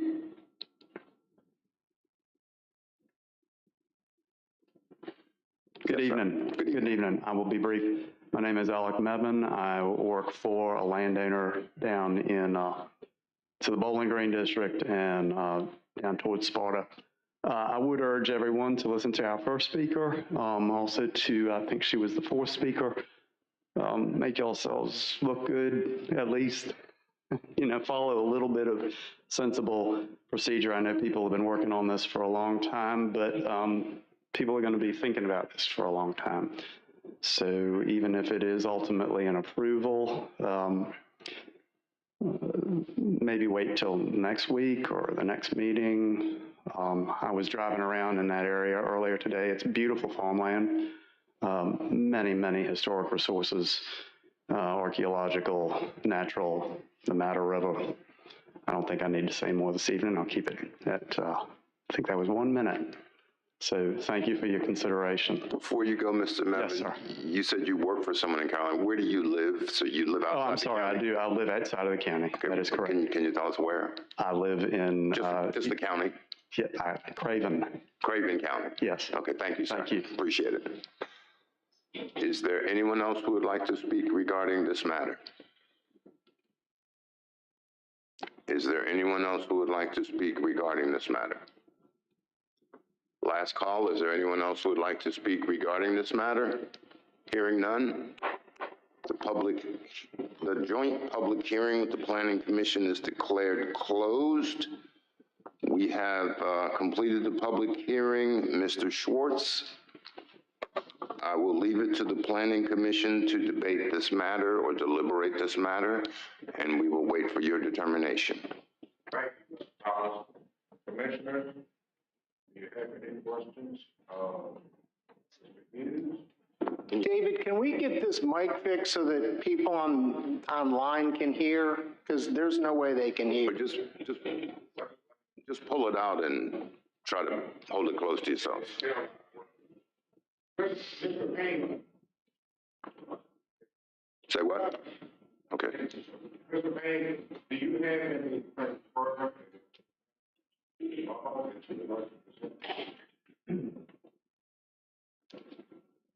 Thank you, Mr. Schwartz. I was supposed to do that. I appreciate it. Thank you, Chairman Schwartz and Chairman Thomas. I appreciate the opportunity to respond. And I wouldn't describe it as a rebuttal. I think one, it's essential to our democracy and the public hearing process to hear the concerns of our citizens. So all of those are well taken from us, and we appreciate that. I want the citizens to understand that we do care. We do want to be a good neighbor. We want to be a partner. For a very long time, this investment has been going to other parts of our Commonwealth, specifically Northern Virginia. Tier 1 schools are being constructed, some of the best public safety facilities. It's hard for us to keep and maintain public safety officials that we train because they get stolen, if you will, for better wages up north, infrastructure, et cetera. This is a great opportunity for the other parts of the Commonwealth, and specifically for this region, to have an investor and a partner of the nature of an Amazon that brings a big bang for every dollar that it's investing. This project will be a significant investment in Caroline County. And to the concern or the comment from one of the residents who spoke this evening, Spotsylvania County did approve 3 data center sites in addition to the support site in Spotsylvania County for the Caroline County site. That alone, I think, shows the importance of the investment, that jurisdictions can work together for this type of investment, which will be a benefit to both counties. It's a long-term investor. It's an investor that cares about your community, that's going to invest in your community, not only dollars, but also its time. They believe in working with local schools and high schools, and they're already reaching out to community colleges to help support planning for job training. As you probably all know, Rappahannock Electric Co-op will be the energy supplier. I heard today someone asking about Dominion. Dominion is the transmission supplier, but the electric supplier will be Rappahannock Electric Co-op, and there will not be an impact on rates to the members. And Amazon will be paying for all the new facilities to serve the site. I also want to note that there's no wells being utilized for water cooling. And the anticipation date for the infrastructure being extended to Caroline County is 2026, 2027 timeframe. So anyways, also just to note for the community, these are multiple buildings. These are not just one large-scale building. These will be multiple buildings located on a campus setting.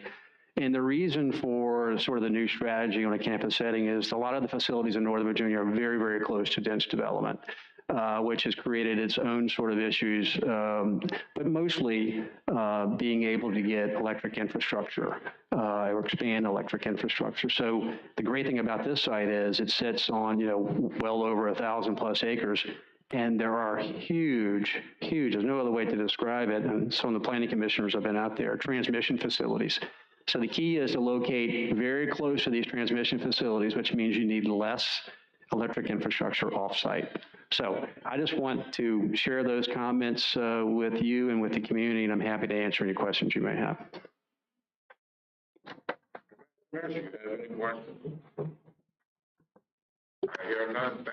Thank you, Mr. Chairman.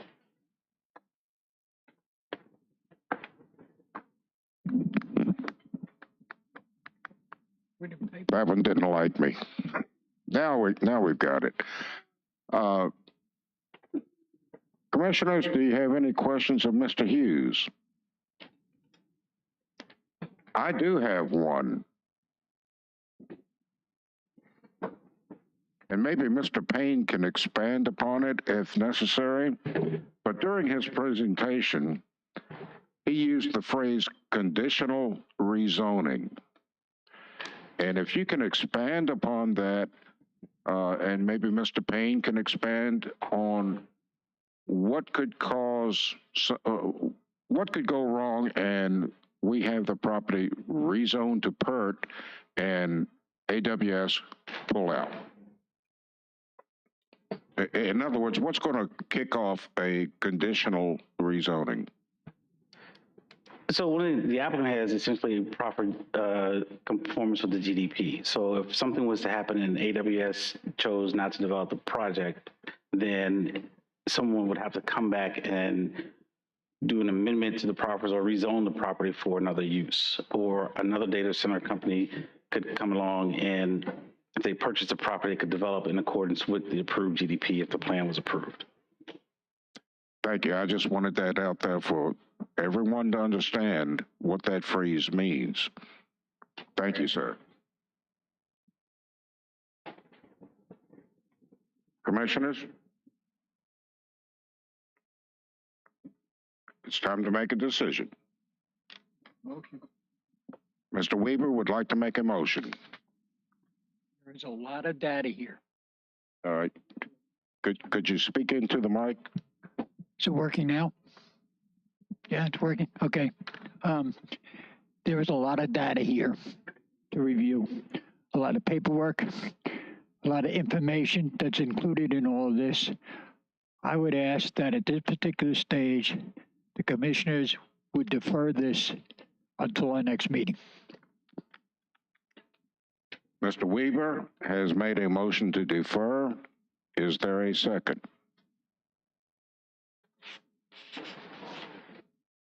Once again, Mr. Weaver has made a motion to defer to our next meeting. Is there a second? There being no second, the motion dies. I would like to make a motion that whereas rezoning RZ 02-2023 for Amazon Data Services, Inc.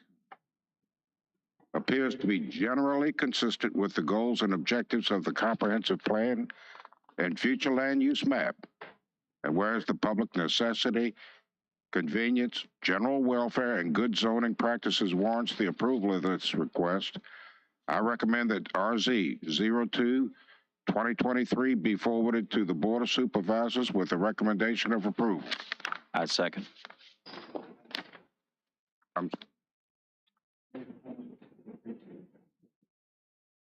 And that is in conformance with 2232.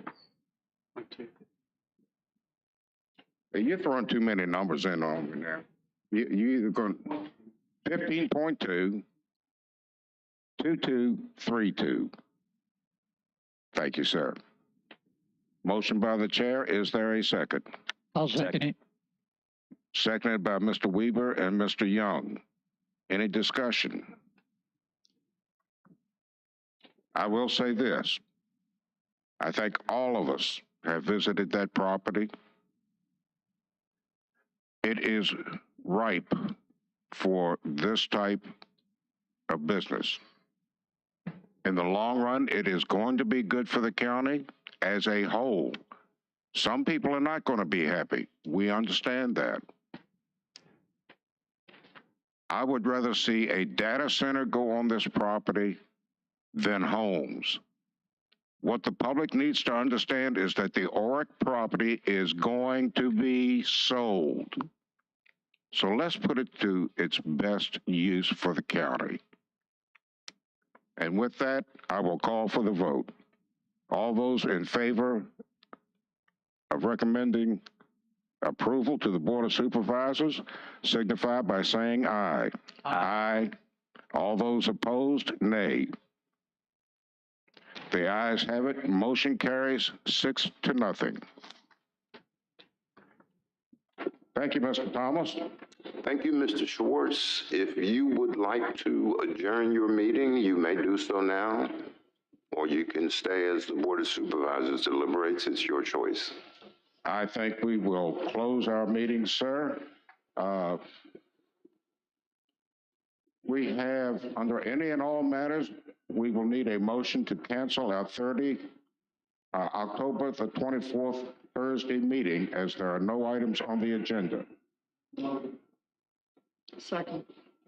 Motion by Mr. Weaver, seconded by Mr. Minor, to cancel the Thursday, October 24th meeting. All the 26th, I'm sorry. I don't even know my name sometimes. But the motion has been made and properly seconded. All those in favor signify by saying aye. Aye. All those opposed, nay. The ayes have it. Motion carries. Next, we need a motion to adjourn to our next regular meeting on November the 15th, 2023 at 6:30 p.m. Is Make there a a motion. motion?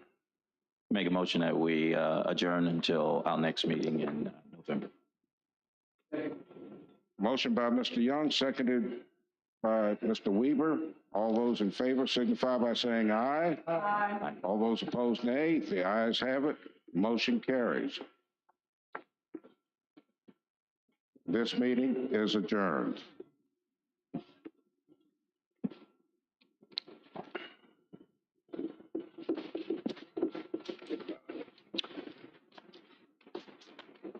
was going to take a break after we finish the whole process.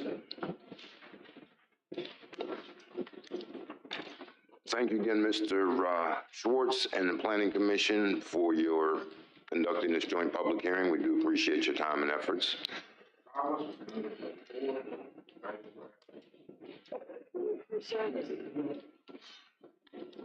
All righty, as the Planning Commission makes their way out, having conducted the joint public hearing for RZ 02-2023, the Board of Supervisors has now received a recommendation of approval from the Planning Commission for said rezoning.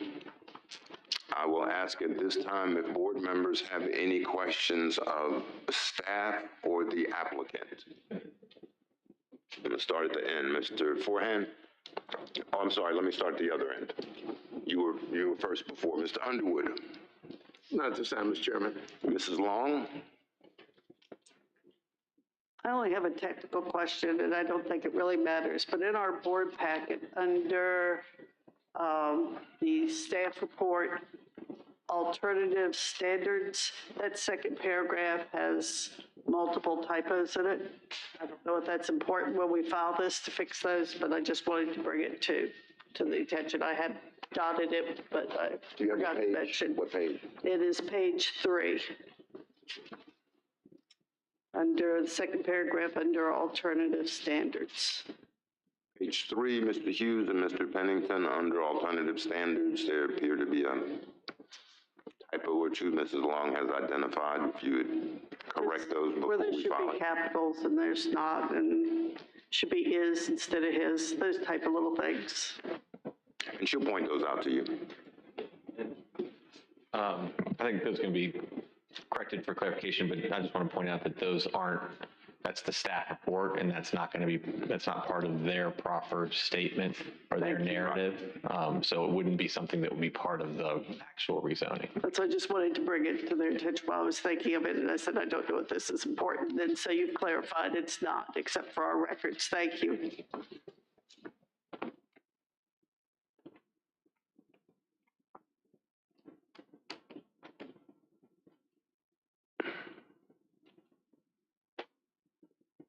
I'm just asking questions. Of the applicant or staff. Do we have an estimated start and completion date?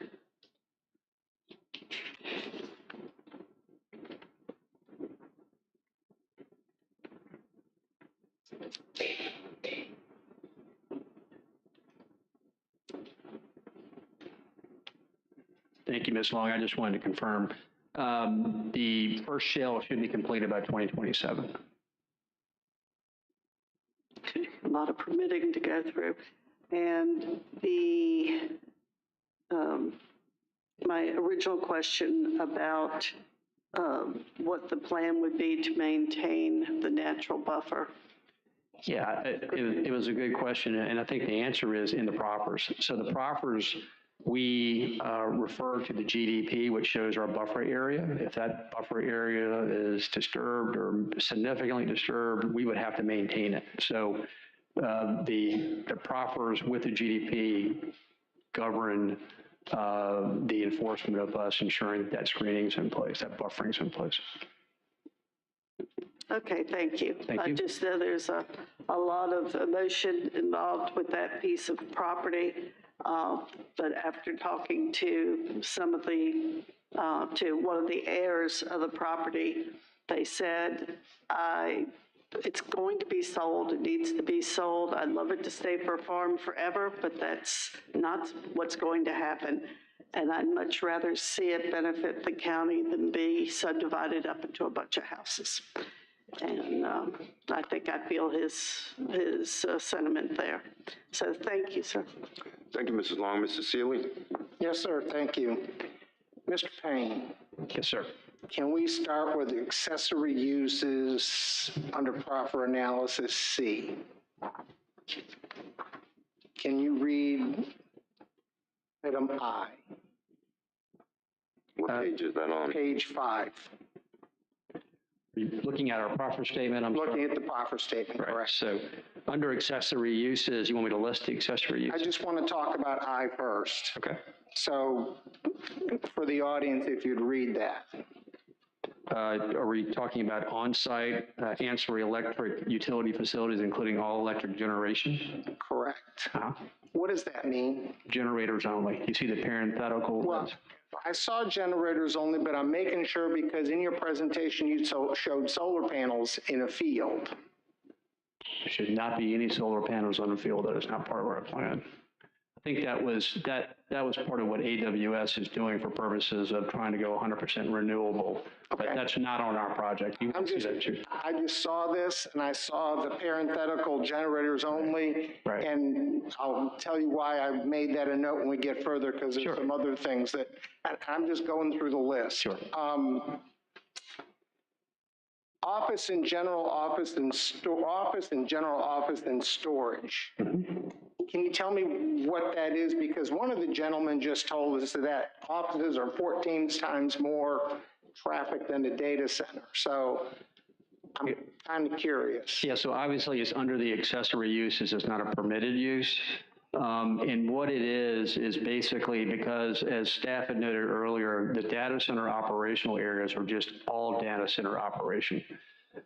So we need to have accessory office space in order to sort of do, just basic management and office activities. It's not a large building. It's a fairly small building for that purpose, and it's only to support the data center operations.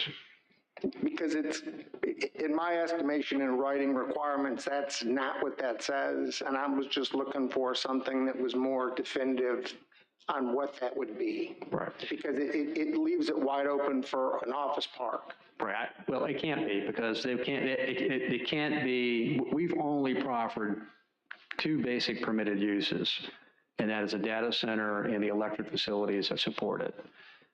Everything else is just an accessory use that supports that main use. So we can't put an office campus out there, be inconsistent with what we proposed in our proffers and on our GDP. But in your, and I don't want to split hairs, but I'm just saying that in here it says general office with no specific size. And if you all, and let me just take the question that was asked, if you all walked away, if AWS said, this site isn't going to work, we found something better, we're not going to go there, does the next applicant go? The auxiliary uses are office. It's in here. Right. And you being the attorney and our attorney sitting there, we would be kind of looking at this going, is it office or is it just support? Yeah, if I don't have a data center main permitted use on the site, I can't have a supporting office use. So I couldn't go and build an office without the data center being in place. And I say that because and I'm going to skip ahead just for a second, prior to submission of permission or submitting a site plan for the first data center building, not to include ancillary uses. And in the ancillary use, actually those can be built without tripping any sort of conditions that a data center would, which I guess sort of made me wonder why the auxiliary use or ancillary use would not start some of that. And I can't find it right this second, but we'll trip across it here in a little bit.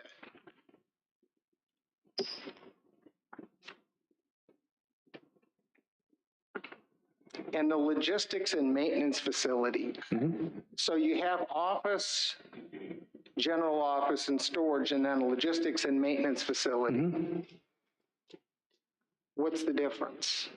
Well, the logistics component would go to handling, vendors coming in and out, equipment coming in and out, maintenance for all of that and or for the building. Again, just a supporting facility for the project. I mean, remembering that we're looking to be here for a very super long time. So we're thinking into the future, what would be a component that would be supporting the project for a very long period of time. And this is something, these are very small supporting facilities. And without the data center in place, remember it's 4.5 million square feet we're looking to build out. Without that data center being in place, there'd be no need for any of these accessory uses whatsoever. So these wouldn't get built first and sort of exempt until the first data center is built? When you say exempt, Well, I'm sorry. and I'm going to have to get to where that actually is.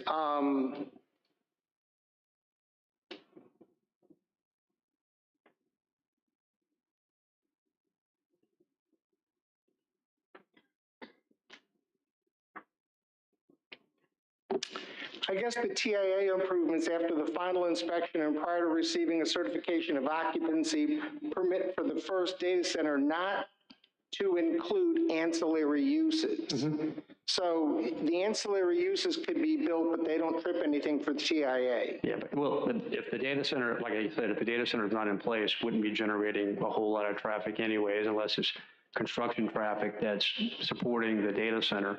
So yeah, and the reason why we did that is because you gotta have to have a trigger point, and that trigger point was easier to have 600,000 as a sort of the trigger, if you will, before we move to phase two. So that's the main reason why that proffer's there. But you're correct. The accessory use would have no purpose whatsoever, but for the data centers being there. And remember also the accessory uses are the supporting electric facilities.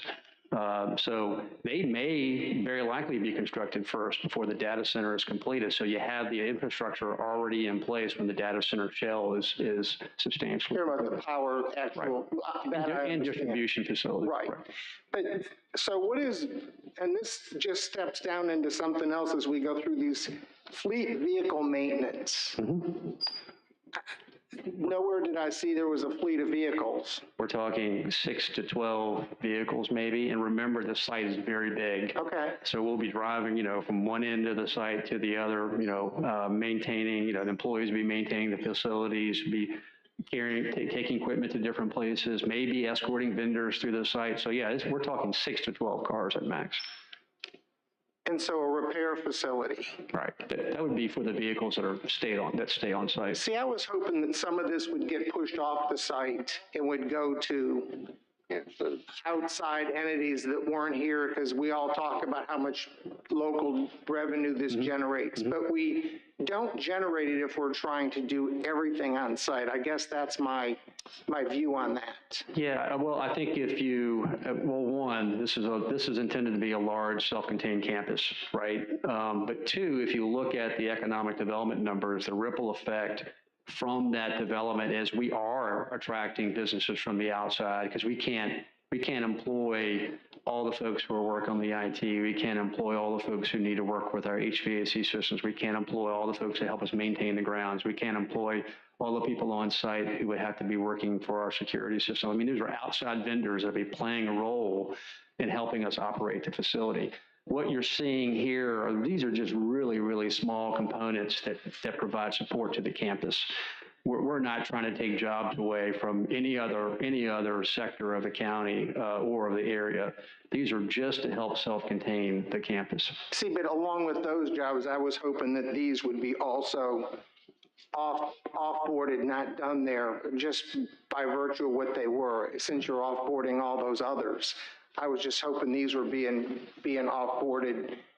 And I think some of this would have been better sorted out at a work session, which is kind of how I'm going to use this, since this is our only opportunity to talk about this. So I'm going through sort of work session questions with you, and I apologize because it is a public hearing, but there's no other opportunity. Yeah, good question, but don't also take into account that these may be full-time employees of Amazon or likely vendors who are coming in on site. So they're bringing, they're businesses who are coming in on site that are supporting Amazon.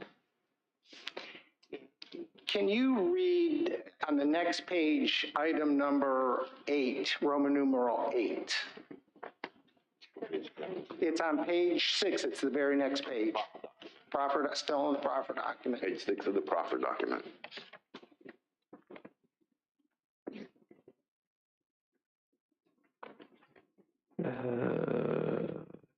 My page 6 has a Roman numeral 5. Mine has 7 and 8 on it. See if I can back up. Are we talking about still under accessory uses? Yes. Okay, you're talking about water treatment facilities, and then all public utilities are related to and support the No, permitted use. that would be for us is actually public and private water sewer is 5. Number 8 for us is all other private utilities and public, maybe it is the same one, private utilities, all public, and other accessory uses that relate to and support the permitted primary use described herein. Can you explain what that means? Basically, whatever accessory use that we haven't thought of and listed in the proffer statement that may come 5-10 years from now. Now, remember, your zoning administrator gets to make the call on whether that's consistent with the proffer statement. So if we bring something in that's inconsistent with a use that is customarily incidental to the primary use, the zoning administrator can deny it. But this is not an unusual proffer for a project of this magnitude. Yeah. Technology is constantly changing in this arena, so we wanted to anticipate those changes.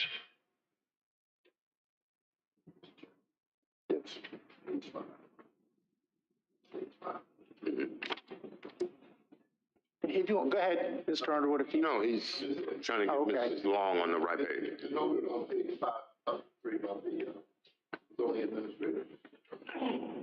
And that's a process where the zoning administrator may say no, and then you as the applicant would have to go to the BZA. If the BZA says no, BZA is Board of Zoning and Appeals. If they say no, then you would have to go to circuit court. Oh, yeah, it's a long process if we disagreed. The state statute only gives the authority to the zoning administrator to interpret an ordinance. I'm sorry, well, the proffer will be an ordinance if it's approved, to interpret the proffer. If we disagree with the zoning administrator would have to provide us a zoning determination. He could take 90 days to do that. We would have 30 days to appeal after that. Whenever we got to a BZA. So it's just from a timing perspective, it wouldn't make any sense for us to contest the zoning administrator. You'd probably be better off trying to do a rezoning request to change your proffer. Mr. Seeley, are you? Oh, no, I'm not ready? done. We're gonna keep moving. Go right ahead then. Thank you, sir. Keep moving. I am on page 7, top paragraph, probably 1/3 down. The applicant agrees to construct and/or contribute its share of the cost for the transportation improvements and in parents as calculated in accordance with VDOT's cost estimation workbook.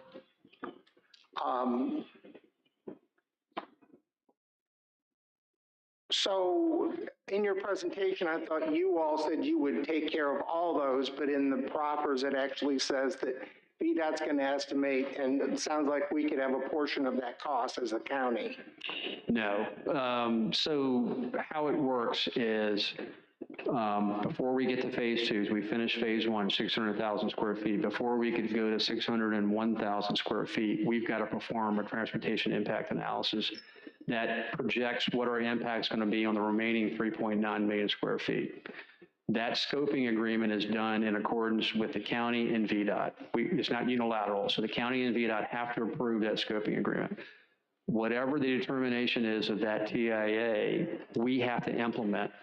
Sometimes that implementation means construction of improvements, and sometimes it means they want us to contribute cash to an already approved project, like a smart scale project. So this gives the county the flexibility to say, build it or contribute cash. That's exactly what it is.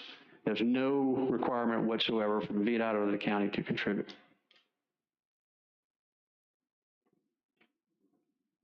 In a lot of jurisdictions like that for smart scale alone.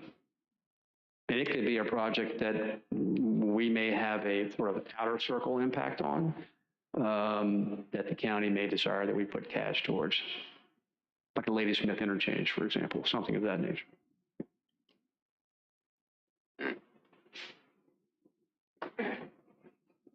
Okay, I'm down to site design. And Exhibit D in your document. Tell me what you have.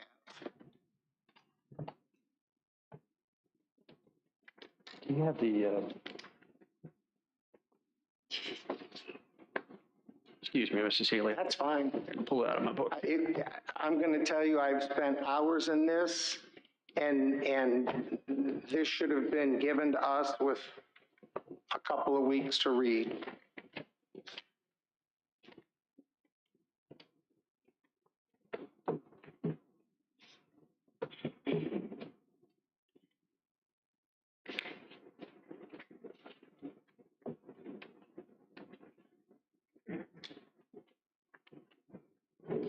Do you guys have, do you have the Exhibit D? I'll just make sure you got, yeah. It was in our presentation, Mr. Seeley. Yeah, but in the book that you provided, Exhibit D is the financial impact analysis, not the PERT exhibit for building heights. I'm not sure what you received, but this is what's attached to our profit statement, and it was in our, the elevations that were in our presentation. Well, your Exhibit D, which we have in Part 1,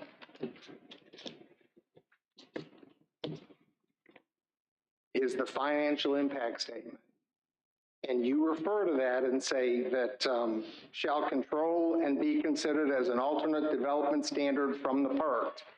And I don't want to let that slip by because my D is the financial impact analysis. Now my E is general building features. Well, we identified in our profit statement in our submission as D, which is general building features. I'm not sure what you have in your packet. So I'm just trying to clear up to make sure we're all talking about the same thing. Yes, sir.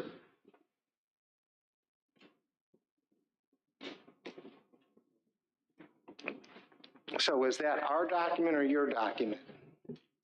So, Mr. Seeley, it's exhibit, what your Exhibit D is referring to is Exhibit D in the staff report. His Exhibit D is Exhibit D in the proffer statement. Huh? There's two different. No, there's another D in the second half. I agree with that. I found that. And that is correct in the second half of this. That's absolutely true. D for Exhibit Part 2 is correct. D for Exhibit Part 1 is not what I have.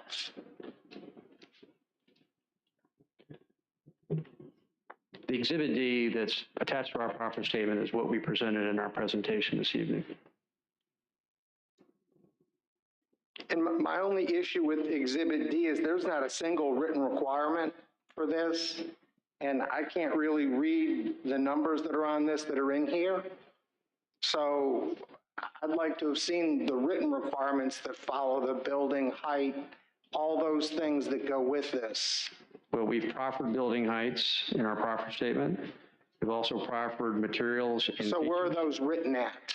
They're written under our section 4, site design. What section? So where is that in our book?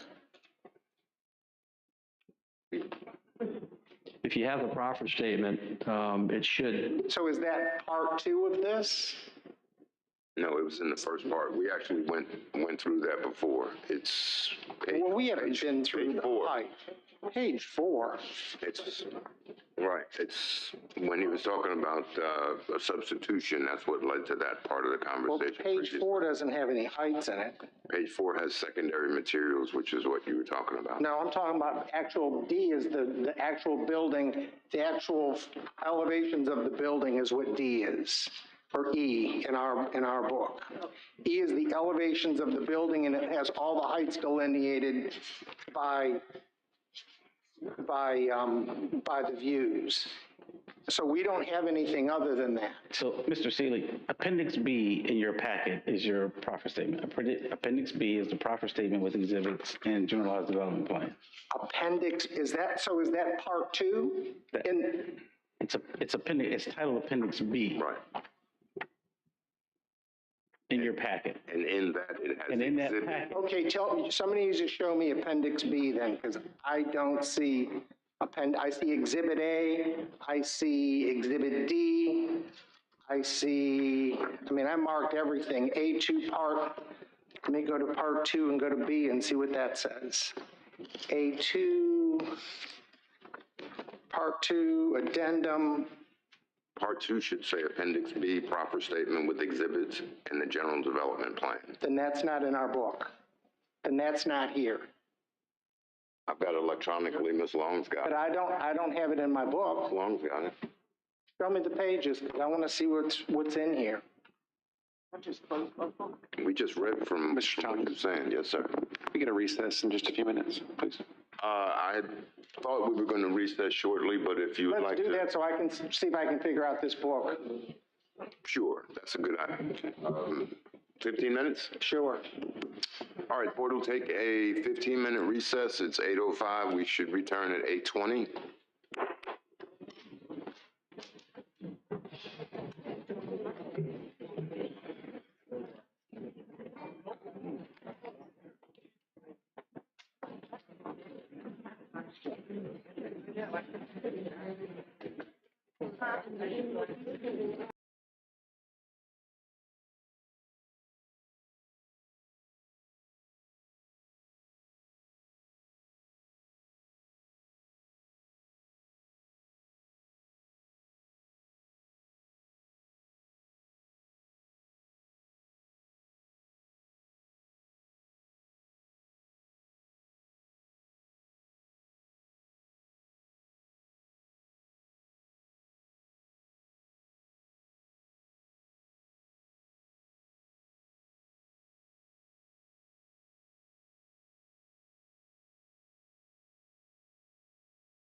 Mr. Seeley, you were asking questions? I was asking questions, Mr. Chairman, and I did consult with the applicant's attorney, and I did consult with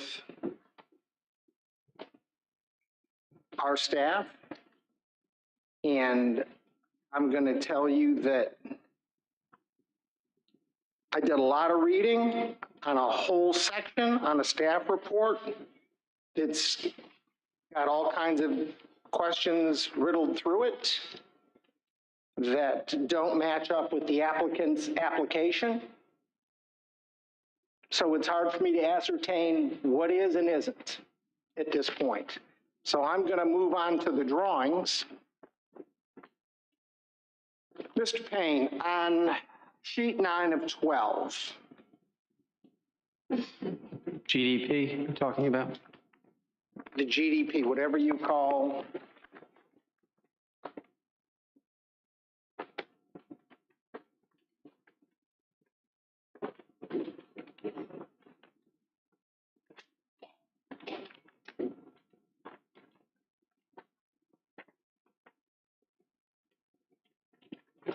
You're better than I am if you can read it off of a 11 by 17. Well, I can cheat. I got the engineer here too, so if I miss it, he can jump in. So coming off of 606. Yes, sir. There is it looks like there's an easement right away to the, looking down at this, to the right of the property line all the way back at least halfway. So do those property owners have access to that road coming in? They do not. They have alternative access, and we'll be providing a buffer along each side of that road. So none of the property owners all the way back are going to be permitted access on that road? To my knowledge, they have no legal access to date on that road. It's a private road of the Oric family.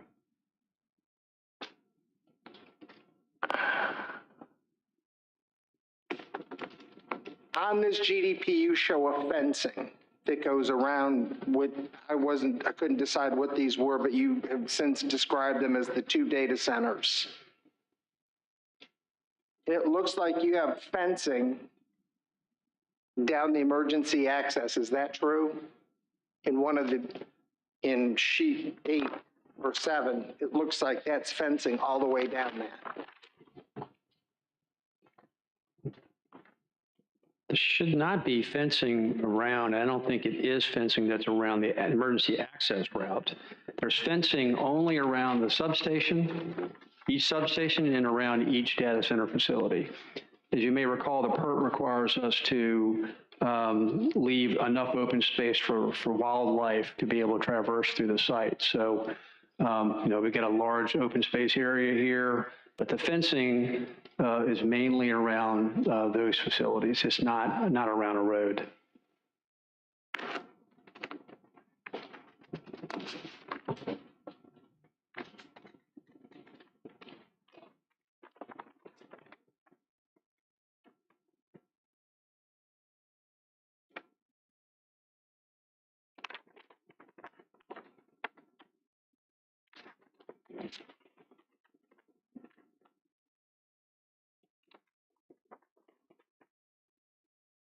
All right, that takes me out of my fencing questions.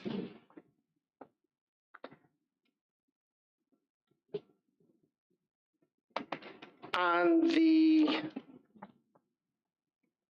you have it labeled miscellaneous. In our board packet, it's page 10. I don't know what that will, well, no, it's actually under construction. I'm sorry, page 11. It follows up on page 12. Number 7, pavement. Number 7, pavement. Yes, sir.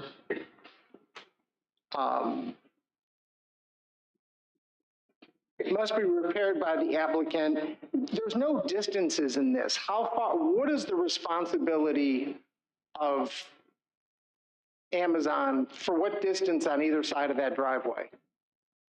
Because I'm going to tell you, I watched logging take place on Woods Lane Road, and every curve the tractor trailer went off and made the ditch much worse off and took part of the side of the road with it for a long ways from where they were logging. Are we talking about 739, Route 739? Are you talking off of 606? I'm talking on 606 because you don't think any construction materials coming in off of 606? Most of the major construction activity is coming off of 739, Mallard to 739. Very minimal traffic activity off of the proposed main access. And that's private road, by the way. Excuse me? That's a private road, by the way. What? Not 739, but off of 606 into the site. I don't understand. You own the road, right? Eventually, when we purchase the property, yes, sir. But if there's damage, my question is, if you end up using 606 as an entrance, how far on either side of that is AWS responsible for road repair if there's damage? If we are responsible for any of the damage on the road, whether it's on the right apron or the left apron, we would have to repair it. So as part of the construction mitigation plan, what you start with is a route, an approved construction route. And assuming we're obviously conforming to that requirement, if there are damages caused by our construction folks, and it's obviously identified and documented, then we've got to repair it. That's what will be in the construction mitigation plan. And what you see are some elements of what will be included in that plan. So that's why these elements are listed. They're not the only elements. They are the elements that will be listed.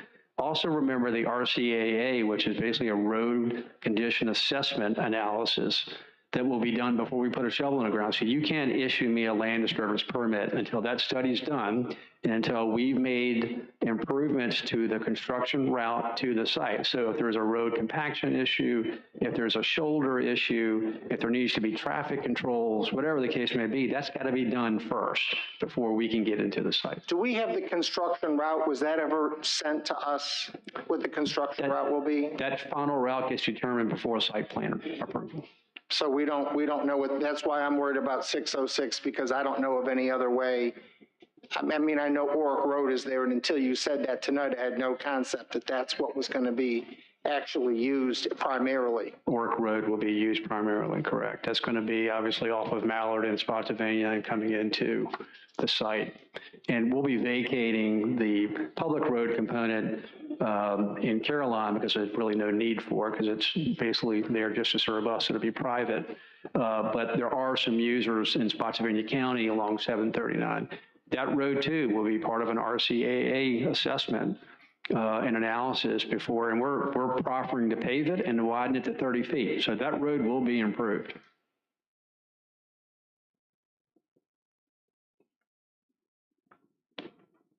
At the bottom of our page 12, the last sentence in number 8, the provision of this proper Roman numeral IV.B.8 shall be considered an alternative development standard from the PERT. What does that mean?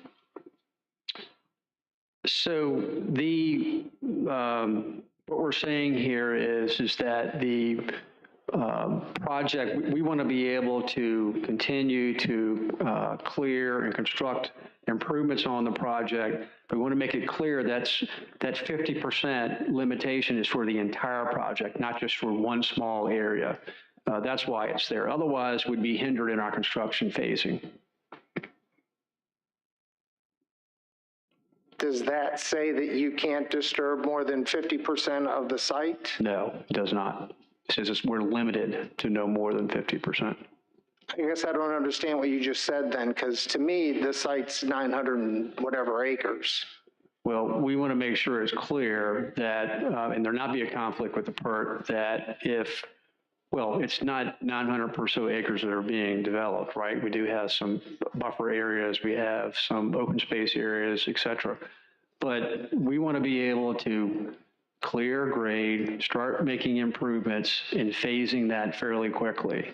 And we wanted to make it clear that that's 50% of the overall project, not just of a particular segment of the project. Still going to follow all the requirements under your ordinance, all the requirements regarding RPAs, all the requirements regarding RMAs, all of that still has to be followed. ENS controls have to be in place. We've also proffered third-party providers that if the county has to retain third parties to help review, permit, and enforce, we're reimbursing the county for that cost. We want to move quick. I mean, that's the reality. We want to move quick, and restricting us on how much land we can clear would in essence slow this project down. It could have an impact. Mr. McKenzie, can you put that in some sort of, because we don't want to restrict, but we don't want to restrict. We're going to restrict, but there's a lot of acreage, so I don't understand how the 50% rule would even come close. Is it the construction footprint and not the overall acreage? Let me see if I can. So in the way the PERT ordinance is designed, there's a limitation in the PERT ordinance that says the construction footprint, which identifies the limits of disturbance, shall be clearly identified on the site plan. No more than 50% of the construction footprint shall be disturbed at any time. So essentially what that is saying is that if I have a site plan, then that construction footprint within that individual site plan, not more than 50% of that area should be disturbed at any one time. So what this allows them to do, the reason they asked for this alternative standard is so that they could have construction on what's happening on this site plan could be going on, and they could also have another site plan under construction as well. Okay. So there'll be more than one site plan for the overall GDP? Very likely, yes. Okay. Yes. All right, that makes sense. Thank you. I didn't see anywhere there were multiple site plans in any of this either. There'll be multiple site plans, basically covering each building, quite honestly. Yeah. Even though they're right next to each other? The large-scale buildings, we could have a site plan that shows two buildings going up at the same time, or multiple buildings, or one, but there'll be multiple site plans. You could be finishing two buildings while you're doing the shell for the next building. That's right. And then doing the foundation and site work for the third set of buildings. Correct. We get what the county is trying to do. We're going to do all the correct things on ENS and follow all the DEQ requirements. We just don't want to be held up. All right. Section D of the same, Section D, it's a different, page 13 for us. Last sentence. Applicant hereunder will not be refunded under any circumstances except in the event of the county's unreasonably refuses to compensate or complete once begun the third-party work on the project for which the third parties were contracted. I'm not sure what I'm. So we have,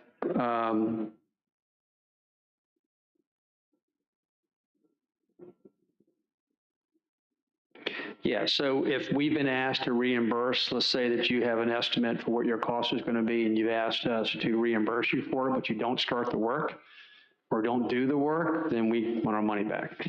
I mean, that's fair. That's it. Nothing more, nothing less. And the section of this whole document that I should have read, I never got to finish because it's another 100 and some pages. So, Mr. Chairman, those are my questions, but I'm not happy that that what we needed to read wasn't upfront with an explanation, because there are over 200 pages in this that apparently none of us have looked at. Thank you, Mr. Seeley. Mr. Black? Yeah, thank you. I'm going to take a different perspective, Mr. Payne. I do want to say that the last slide, I want to save that when you come back for warehouses, that last slide that you showed us on like how good the data centers are compared to. I'm going to get through that quick. Yeah. So well, we're going to make sure we save that, okay, when a warehouse for like 1,000 trucks wants to come in. Right. So I do want to go over, I think Ms. Long had touched on it a little bit. The first shell, you said the completion date was 2027? That's the anticipated date, right. And what is the total number of employees that are expected when the first shell is complete? We're probably at 300,000 in the first shell, round or about. A 30 or a little bit more than 30, round or about. So 30, and then the last shell, if this was approved, what would be the completion date? What is the estimated completion date of the last shell? When you say the last shell, we're talking about the first phase, or are we talking about the entire project? The entire project. Yeah, we're anticipated 10, 15 years, complete build out. Okay, and at complete build out, how many employees are you expecting? I just want. Do 120 times 4.5 million, or 4.5, I'm sorry. What's that number? I'm sorry. Just doing math on top of my head. Huh? Yeah. 540. 540. So if you're looking at, so what you're saying is from 2027, so if I were to go to 2042, that you should have 540 employees. If not sooner. Yep. If not sooner. And what would be And that doesn't count the construction employment. Right. And I get that. I'm talking about once it's built out, like the employees that will be there. I'm not even talking construction. And what would be the average salary of someone working at one of these data centers? Because I know you probably have different tiers. It's like, I'm an educator, so average salary is Very good question. You know, our goal with the state and the incentive with the state is 100,000 per.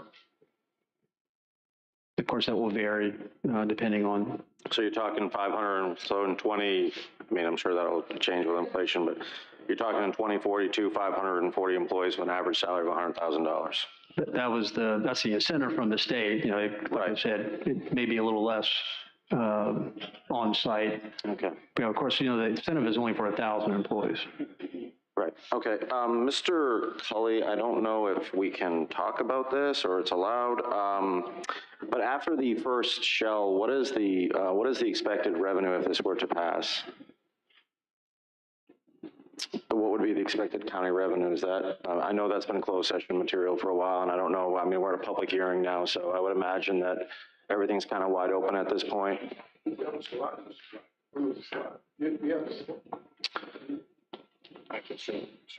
just want to, I mean, we got slides, I just want to talk about it from. Mr. Wilson had that information. Yeah, I just want to publicly put into the record and.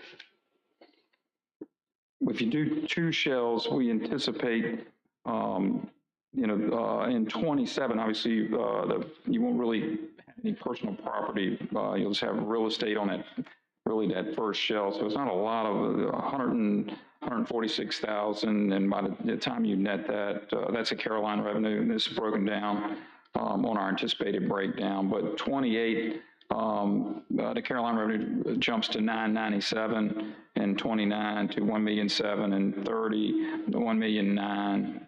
And then that varies as the depreciation of the equipment inside. The building tax, the property tax stays, pretty consistent with a normal increase in value like real property does. But personal property goes up and down based on depreciation. So roughly after that first two buildings over 20 years, from 2027 to 2046, Caroline net revenue on just 2 buildings is $23 million and 99,000 total, or 2 billion. 2 buildings for us, yeah. Total over all those years. Okay, now at full build out, do we have any numbers at full build out? I think they've said before the plan was to build in 2s. Yeah. So they had talked about putting them in 2s, but I'm just wondering at a full build out, what is the?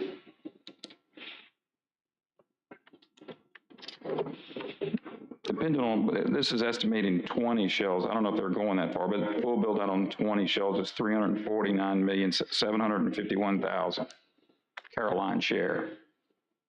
And that would be a total. 20 years, 46. 20 buildings built, basically 2 a year, long term. Right, long term. I don't know if they're going to build 18, 20. It depends on, there's a ton of variables in that. But the most conservative would be 2, which is what they do in this first phase. Correct. Okay. Mr. Black? Yeah. So I guess what I'm getting at is, and I know it's difficult because I know we saw the numbers and they're varying based on personal property and so forth, but let's just, if you could, is there a way for an estimation, like let's say when this thing is halfway completed, what would be like per year? What would be something that Caroline, just a ballpark? What would be something that would be in a ballpark range that Caroline, let's say a half build out? We got to do math. One of the things I'll point out that Mr. Payne pointed out in our summary in this packet is we have 330,000 acres zoned industrial and 900's been used. So we've done this over and over, and we've yet to land a lot of those projects. You just have to take what the two buildings are and go, to 6 or 8 and. I'm just saying, like, just give me a rough estimate in a year, and like a half build out. What would be a rough estimate and a half build out? I don't know if that's half. 4 shells, 60, 8 shell would be 80 million. Per year. For 20 years. No, not a year. So per year, so you're looking at. That varies so much. Right, based on the property. Personal property. You kind of have to take the number he had, divide it by but I guess 20 years, and that would be your year. So conservatively, you could say it's $2 million a year, easy. Easy. Right, okay. Conservatively. That's what I'm getting at. Okay, that's it for now. I'll ask questions later. Thank you. Mr. Forehand? Actually, Mr. Keller, can you,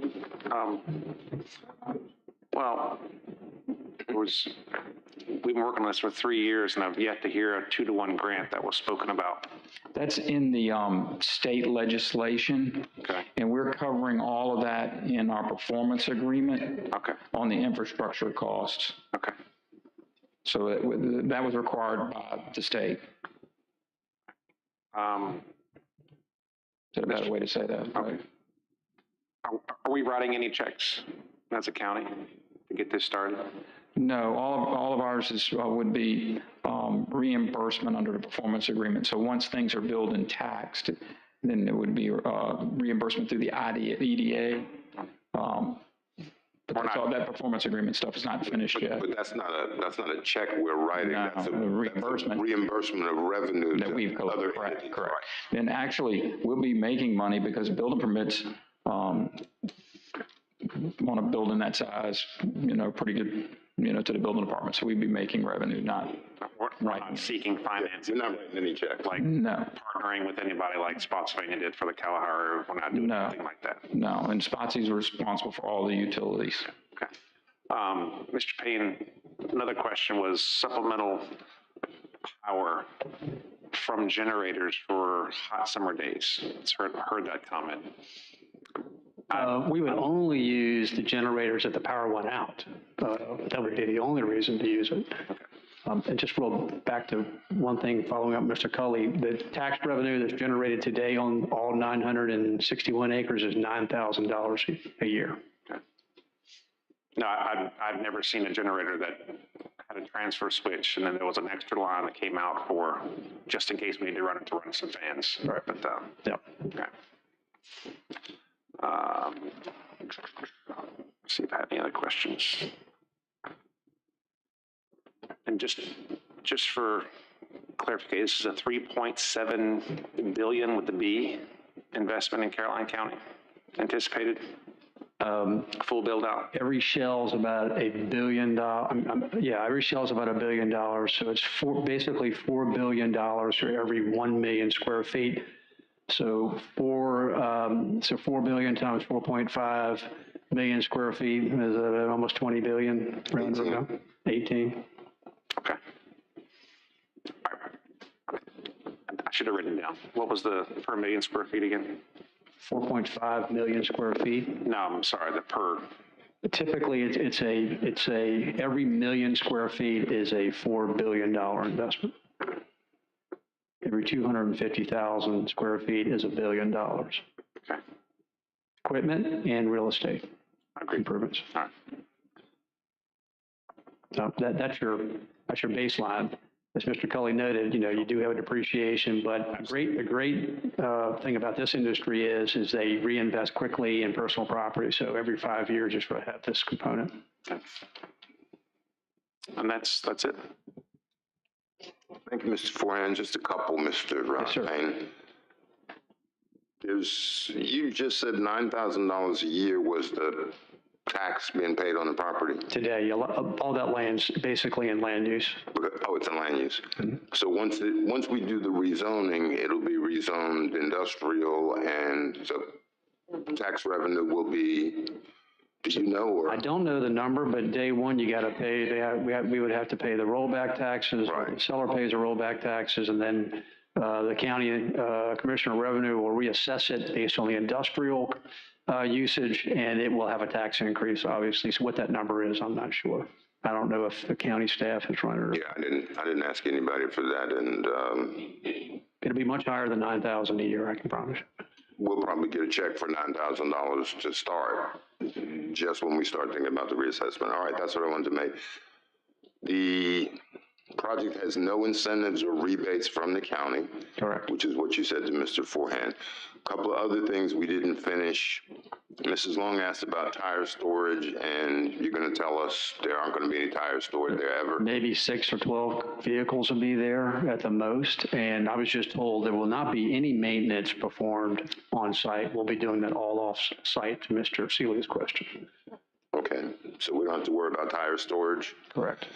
Tree screening after a catastrophe, you said that the proffers require screening, so if there were to be a windstorm and knock half the trees out, you'd have to replant those. We would have to comply with the proffer GDP, which shows buffering. Okay, and you comply with the comp plan. This particular plan right now today, this data center is proposed to be a water-cooled data center. Correct. There are air-cooled data centers. Correct. Is there a possibility that during construction you could switch from one to the other? We got a 3-year lead time, so we don't really know, but. We have proffered only water cooling at this stage. So we would have to come back to get a proffer amendment to change it. True, that's a good point. Okay, so you're still with air. Okay.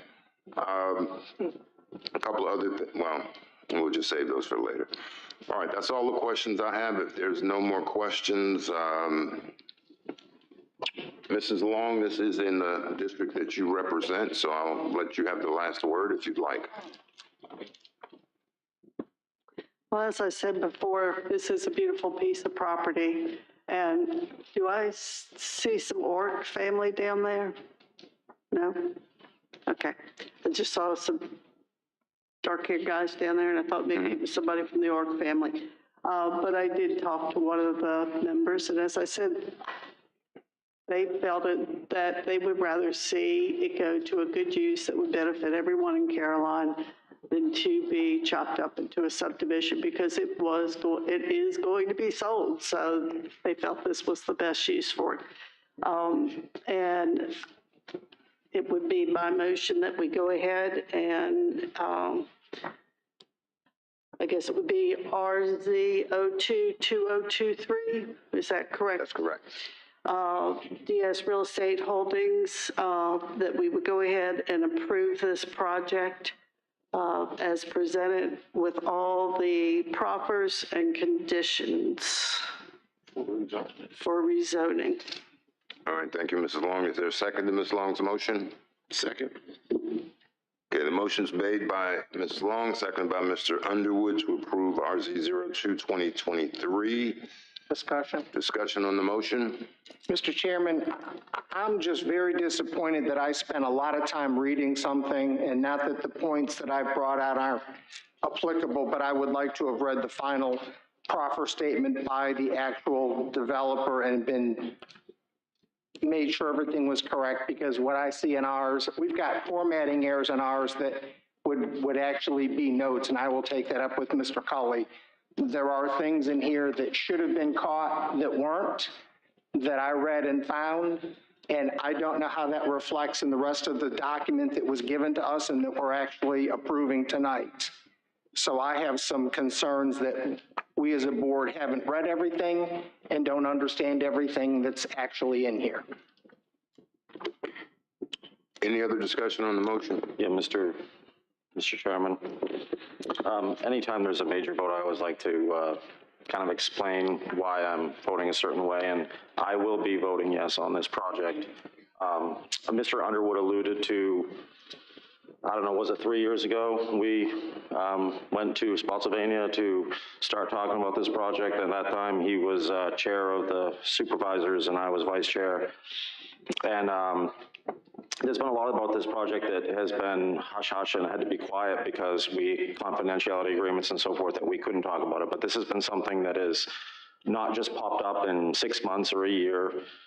This has been something that's been being worked on for a very, very long time.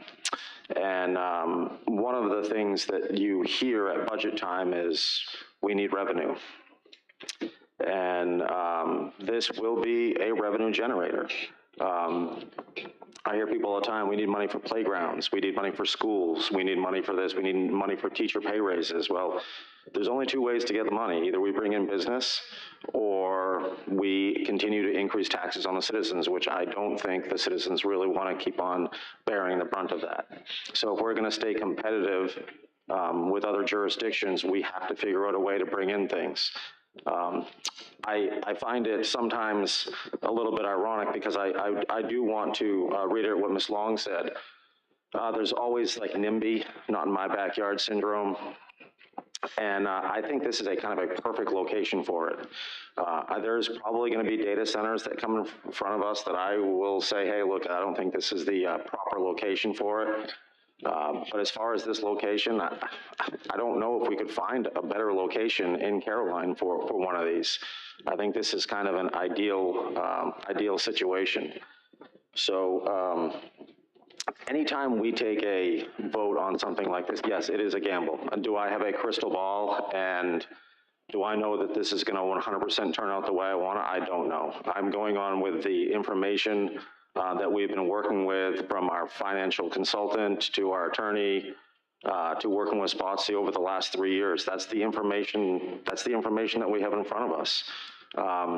And that's what we got to go with. And I kind of get, we've had in front of us, and Mr. Payne alluded to it in his last slide, that's why I was kind of joking with him, is we have had warehouses come in front of us.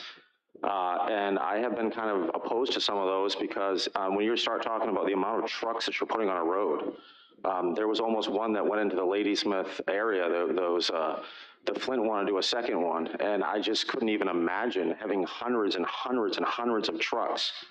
And yet no one was like, hey, no one was in huge opposition. Here is I think that would be a huge mistake to the county. Just tonight, I think it's ironic. Sometimes when we're going to be talking in later on in the meeting, we're going to be talking about how we need money for the intersection of Page Road. Just tonight, Caroline Alert came across our phone.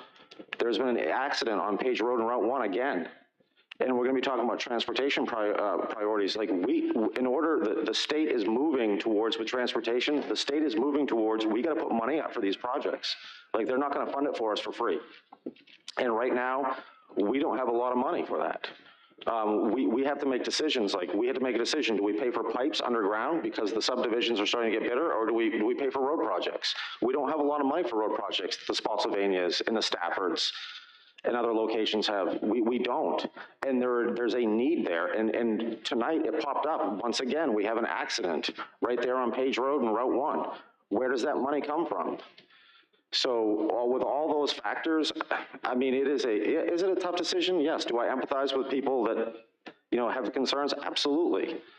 But for me, in the end, I've got to go with a cost-benefit analysis, and I think this one, the positive on this one outweighs the negative. And so there, Mr. Chairman, I will be voting yes. Well, David. All right, Mr. Black, all of that was out of order, right? Because it had nothing to do with the motion, but we're going to give the same courtesy to the rest of the board. Mr. Forehand? No, I'll stay within order. Mr. Underwood? Mr. Chairman, as Mr. Black said, we looked at this project, as we do all projects, for a lengthy period of time. I think without understanding the process, people sometimes think that it's a fly-by-night decision. And there are improvements within the proffers as we talk. And we're going to do what's best for the county. We're going to do what's best for the citizenry. I have a 1.5 million square foot warehouse on my road. They brought in 780 jobs. I don't like it all the time. I think hindsight, we could have looked at it a little better, but I'm pleased with when I hear my some of my neighbors talk about their tractor trailer drivers and they're driving, so that means they're working. So I'm happy about that. So I think I've got to sometimes take the bitter with the sweet. And this is an awful nice position to be in with this project, and I'm going to support it 100%. Thomas, if I could. Okay, I'll go last, or you want to go last? Go ahead. I was just wanting to add on this project and bouncing off Mr. Black. I've had two other projects that Mr. Wilson has brought to me for that piece of property, and they were both truck stops, to which I looked at him and I said, no, not this beautiful piece of land. Developers have looked at it, no, not this piece of land. This project will preserve this land to as natural a state as it can be for a developed piece of property. It won't tear my heart out when I drive by it. I'm still going to see trees. I'm still going to see undisturbed wetlands. It fits my district. I have one call from someone with questions. He said, after we talked a little bit, he said, I'm fine with it. I just don't want to see a bunch of houses. I said, would you rather have a truck stop? He said, oh, no. He said, I'm fine with this. Thank you very much for your information. So let's try to look at the good side of this. And that is, it not only helps protect the land from something a lot worse, and it also helps improve the life of Caroline County. We're gonna need things. Spotsylvania just approved 3. And we're gonna sit here and do none when we have a perfect piece of property for it in a perfect location. That just would not be fair to our citizens, because when we need something, it comes out of my pocket and your pocket. This way, I can make a family as happy, because they get to see their farmland not turned into what they wanted, they were afraid was going to happen, and we get to put some nice money into our checking account so it doesn't come out of yours. So I am happy to move this forward, Mr. Chairman. All righty, I'll make a quick statement. I promise to be quick. But I've worked in IT for close to 40 years. I worked before there was such a thing as the internet. One of my first projects was to make 2 computers talk to each other, which was quite an accomplishment back in the early 80s. I've seen data centers since the 90s. At that time, they were called hosting facilities. I sold software. I sold what was called software as a service, which meant there was nothing on your computer, but that actual program sat somewhere else on a server. That same thing is happening now. When I click on my iPhone or whatever cell phone to Google something, that data is going back and forth to different servers. That's going to be what data centers are. They're not going to go away. To be honest, every phone conversation we have is recorded and stored somewhere at a data center. These are going to keep coming, and this is the actual best location we could possibly have for a data center. We county staff plan to do a data center information session for those who wanted to know, but unfortunately the experts they got couldn't come beforehand. We did have a data center presentation by Mary Washington, October 12th. So we've tried to get as much information out as we could when we could. We didn't have the opportunity to tell people 3 years ago that Amazon was looking at us. They were recruiting us, we were recruiting them, and we finally gotten to the point where it's a project that we can do. So I support this project. I believe we're going to have a data center town hall where we talk about siting of data centers, and that's going to be the focus, so folks can understand what goes into it. This particular site, I think, is the best we can have. So on that, we'll call the question. All those in favor of the motion to approve RZ 02-2023, say aye. Aye. All those opposed, nay. Nay. Mr. Forehand, how do you vote? Aye. Mr. Black, how do you vote? Aye. Mr. Seeley? And I vote nay purely on the fact Mr. that this Seeley votes wasn't given nay. to us until Mrs. 4 Long, a.m. how do you vote? Aye. Mr. Underwood, how do you vote? Aye. And I vote aye. The motion carries 5-1. That takes us to agenda item number 2. Mr. Cully, is that yours or Mr. Parton's?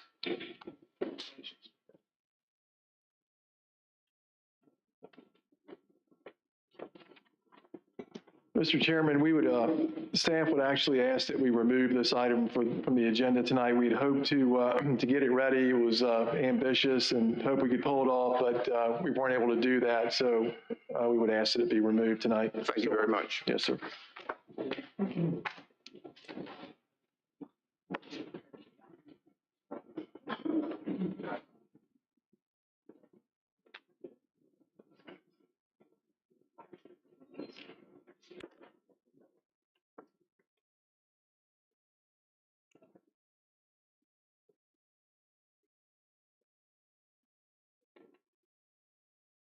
Take your time, sir.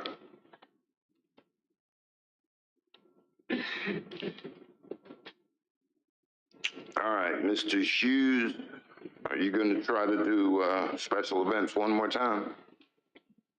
This third time's the charm, is that what it is? Yes, sir. Well, this is just the first one. Yeah, this is the third first reading.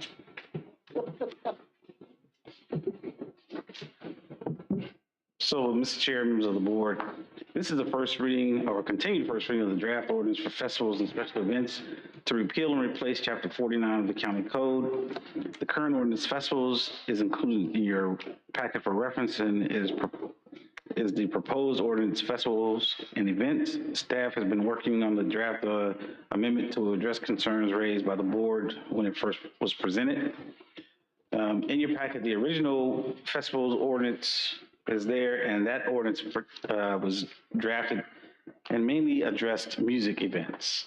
The proposal you have before you tonight is intended to address festivals, and there is a definition of festival and special event, which means any indoor, outdoor, or outdoor gathering, musical, entertainment, festival, carnivals, circuses, cultural event, parade, road race, competitive event, extreme sports or event, show or exhibition as defined in this chapter, where 1, entry is open to the general public, or 2, entry is on the basis of paid admissions, donations or solicited contributions, or 3, more than 300 people, and in paren, 250 at Meadow Event Park and the Caroline County Agricultural Fair, 2,500, I'm sorry, at the Meadow Event Park and Caroline County Agricultural Fair, are in attendance at any one time at a facility or property where a usage fee or compensation is required,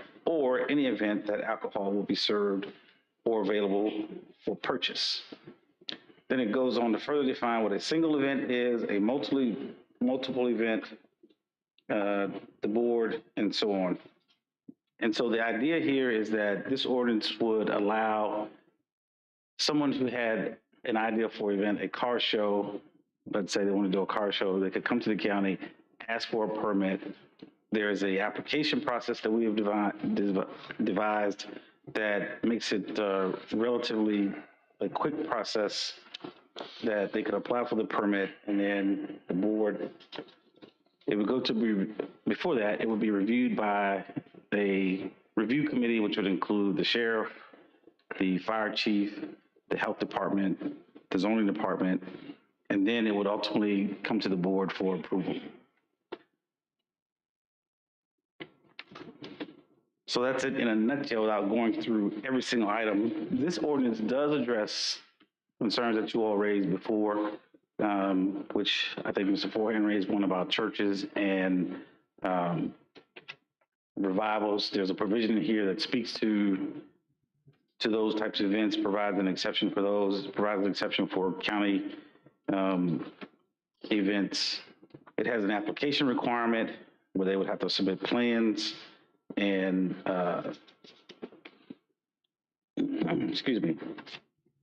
It also includes a request for a waiver for something in the ordinance if that could be approved by the board if it was so warranted. But of course, all of these items would come to the board with a recommendation from the review committee.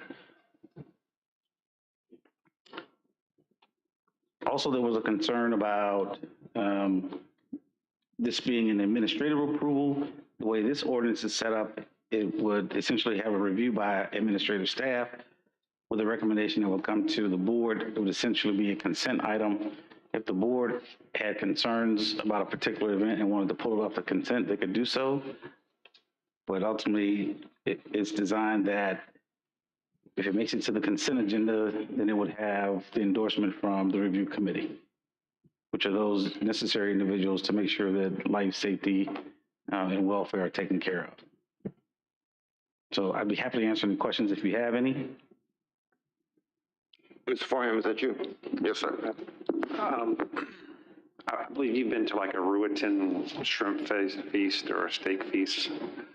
Would that fall under Yes, this type of thing? it would. Okay. So they would be limited to 300? No, if they have 300 people, then they'd have to get a permit. Oh, okay.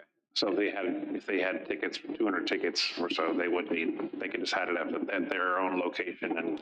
Well, but further that, if they're going to sell alcohol, so if you read into the definition there's some additional caveats. So if they want to have. That's normally you buy, $25 and you get a pound of shrimp and there's a beer truck there and you can partake or not. Is that? So they would need a permit with this ordinance. Okay.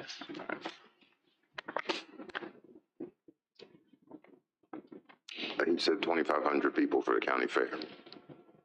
At any one time. I mean, the county fair gets 15,000 people their last count over 4 days. They do sell food, they do sell beer, but they're an event I guess my question is, they're an event venue already. Does this affect them since they're already zoned as an event venue? It does. It's just like Meadow Event Park. They're an event venue. And so they have people who want to come in and rent space from them. And so right now we have no way to regulate or monitor or put any conditions on any events that comes there. So although they are zoned, they have zoning for the event. This would require the person leasing that space to have a permit. What if it is actually the county fair board that's doing an event on their property in their? They would still be required to have a permit. Now I'm talking about county fair right now, He not said even the state fair does, they should too. I mean, 2,500 people on those facilities isn't that big. I mean, I've been at the county fair where there's 3,000 or 4,000 people there on a Saturday, and that's the county fair. So we're saying they'd have to get a permit now to do that? You said the state fair gets a permit.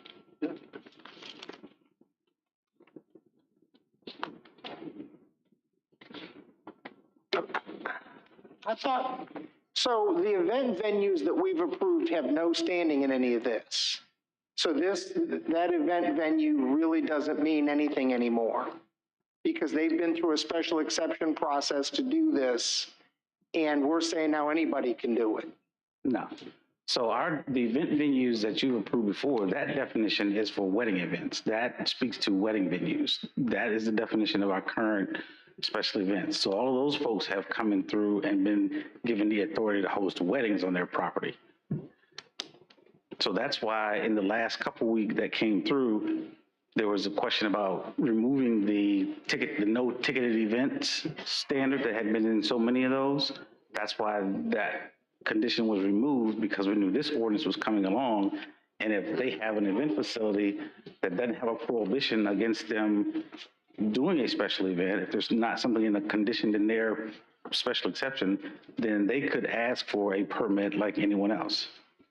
And there's a process where you can ask for a waiver of the permit requirements. Yes.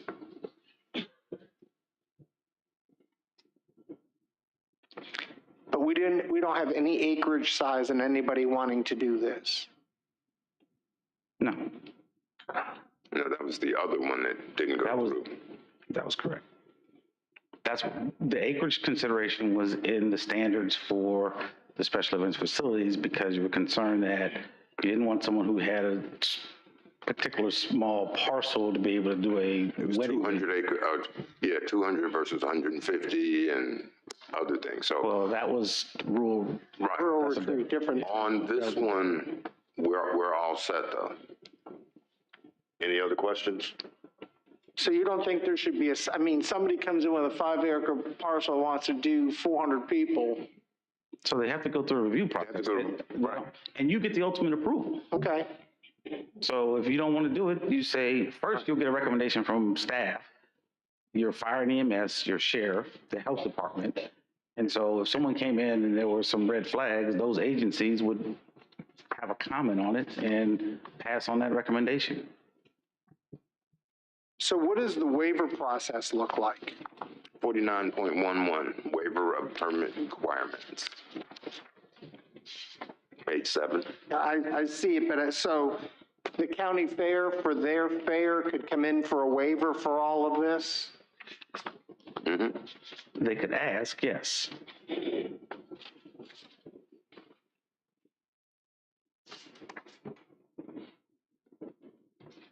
We talked to the county fair or the state fair about this at all? The What state fair has a impact? permit. They go through the permit process. But the county fair doesn't. Correct. But we have the right to. Is that a nonprofit? The thing is, we have the right to waive it. So if they come and ask us for the waiver, we have the right to waive it. Exactly. I'm sure we wouldn't treat them any different than anybody. We would waive, I'm sure we have in the past. We've waived fees and we actually give money to the county fair. So I'm sure we wouldn't want to tax them again with another fee or something else. So I think it just protects us. Okay. Because it's a standard that everybody goes through. Those are, yeah. And then we have the option to do the waiver or not. Okay. We ready to, Just. Ms. Long has a question? Mr. Hughes, on page 1, where it says, next to the last line under festival, compensation is required. Well, let me start at the beginning. Property where a usage fee or compensation is required, or any event that alcohol will be served or available for purchase. Should it be that or where alcohol will be served or purchased? I was just questioning the grammar there. Any event where alcohol will be served or any event that alcohol will be served or available for purchase. I don't guess it really matters, but, and then on page 5, with the down shielding of lighting, which is great, but is there, I don't see a notation on the brightness. Is that going to be just standard according to our lighting regulations? Yeah, 0.5 at the property boundary. It will be 0.5, even though it's not stated. Okay. And on page 7, the number P3, the location, capacity, and nature of all temporary water, toilet, and all other public health-related facilities. For some of these projects, should we also say existing? I assume the reason you want the location is so if you go out to check the septic, you know where the bathrooms are located, and saves the inspector from walking all over a facility. But I just think we should add existing water, toilet, and public-related facilities also, not just temporary. So that's under the site plan requirements? Under site plan. Yeah. So the requirement is that they would submit a site plan and they would show all of those facilities. It says all temporary water, but temporary is everything, or temporary is all water? Because temporary to me is something you bring in. No, I understand. So all other health. So we could eliminate the word temporary and it would be all, and it would be inclusive for every. However, I just want to make sure that they're both included. Okay. It was a big packet to go through. I was going through so fast. So that's all, those were all the questions I just wanted to double check on. Let me ask him one more. Does nonprofit have any standing or exemption? No. Okay.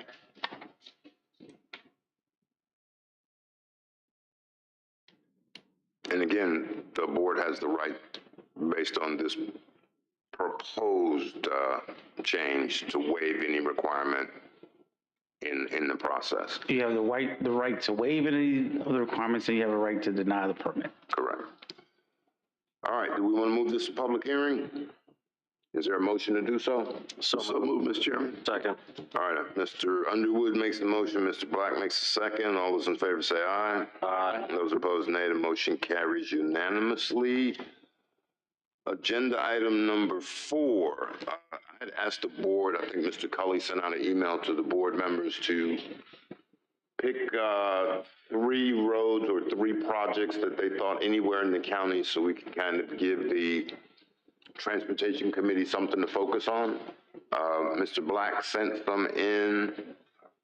Well, we're going to have like a 10, 15-minute discussion about it right now, just to kind of give them some idea. Mr. Black, you got yours. Mr. Black, you want to repeat yours? Yeah, I think if I'm remembering correctly, I'm trying to remember off the top of my head what I sent you, but it was Dry Bridge Road was, I think, my number 1. I think I put number 2 was turn lanes into Lake Caroline. That's something that's a huge problem off Route 1.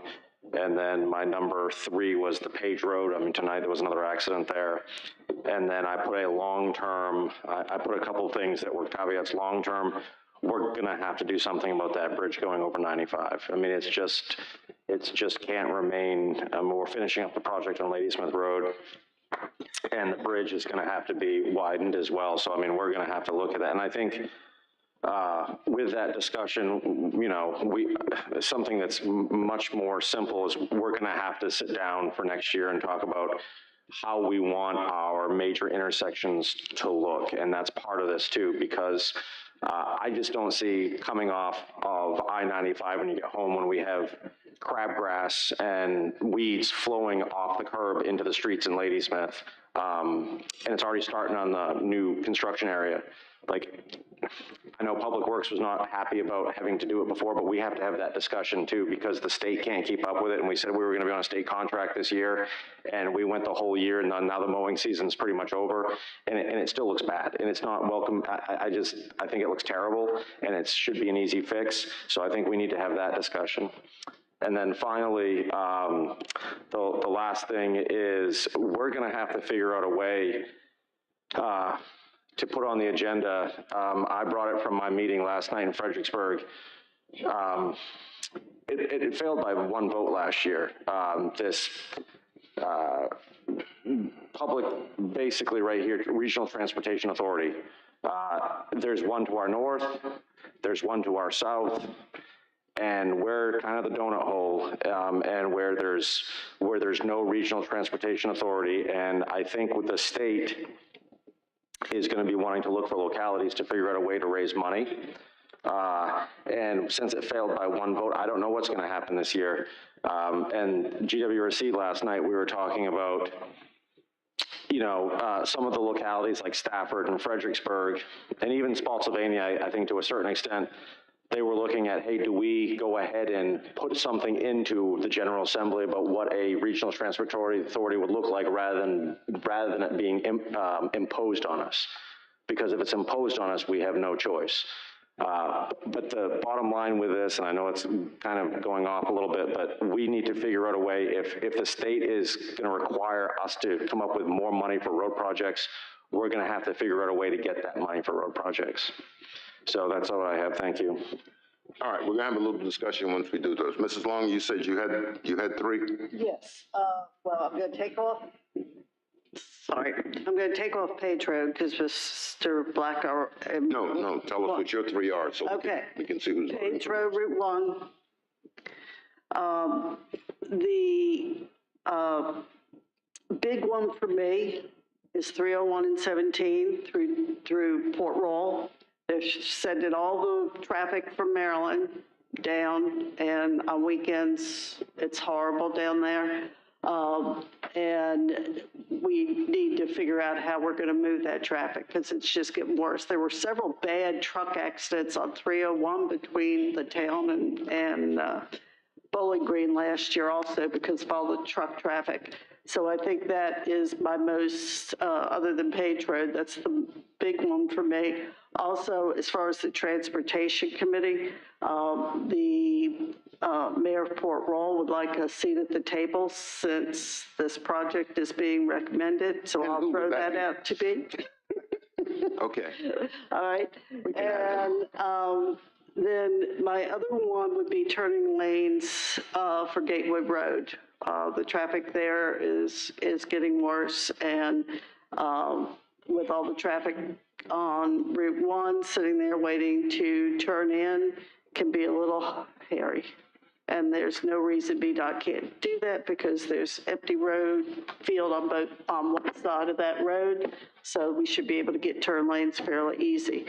So those are my three. You got three? Yeah. Mr.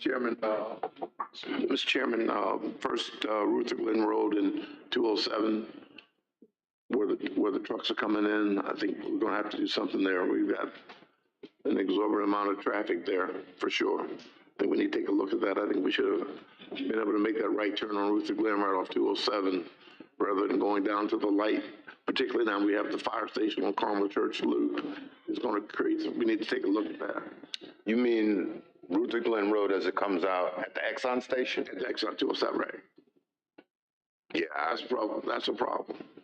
We redid it, and then I think we need to look at it again. No, the face was because when we redid it, VDOT was supposed to make it a right out. Right. And they didn't do it. Right. Now we're stuck here, so, okay. Second, take a look at Jericho Road. Definitely is an issue.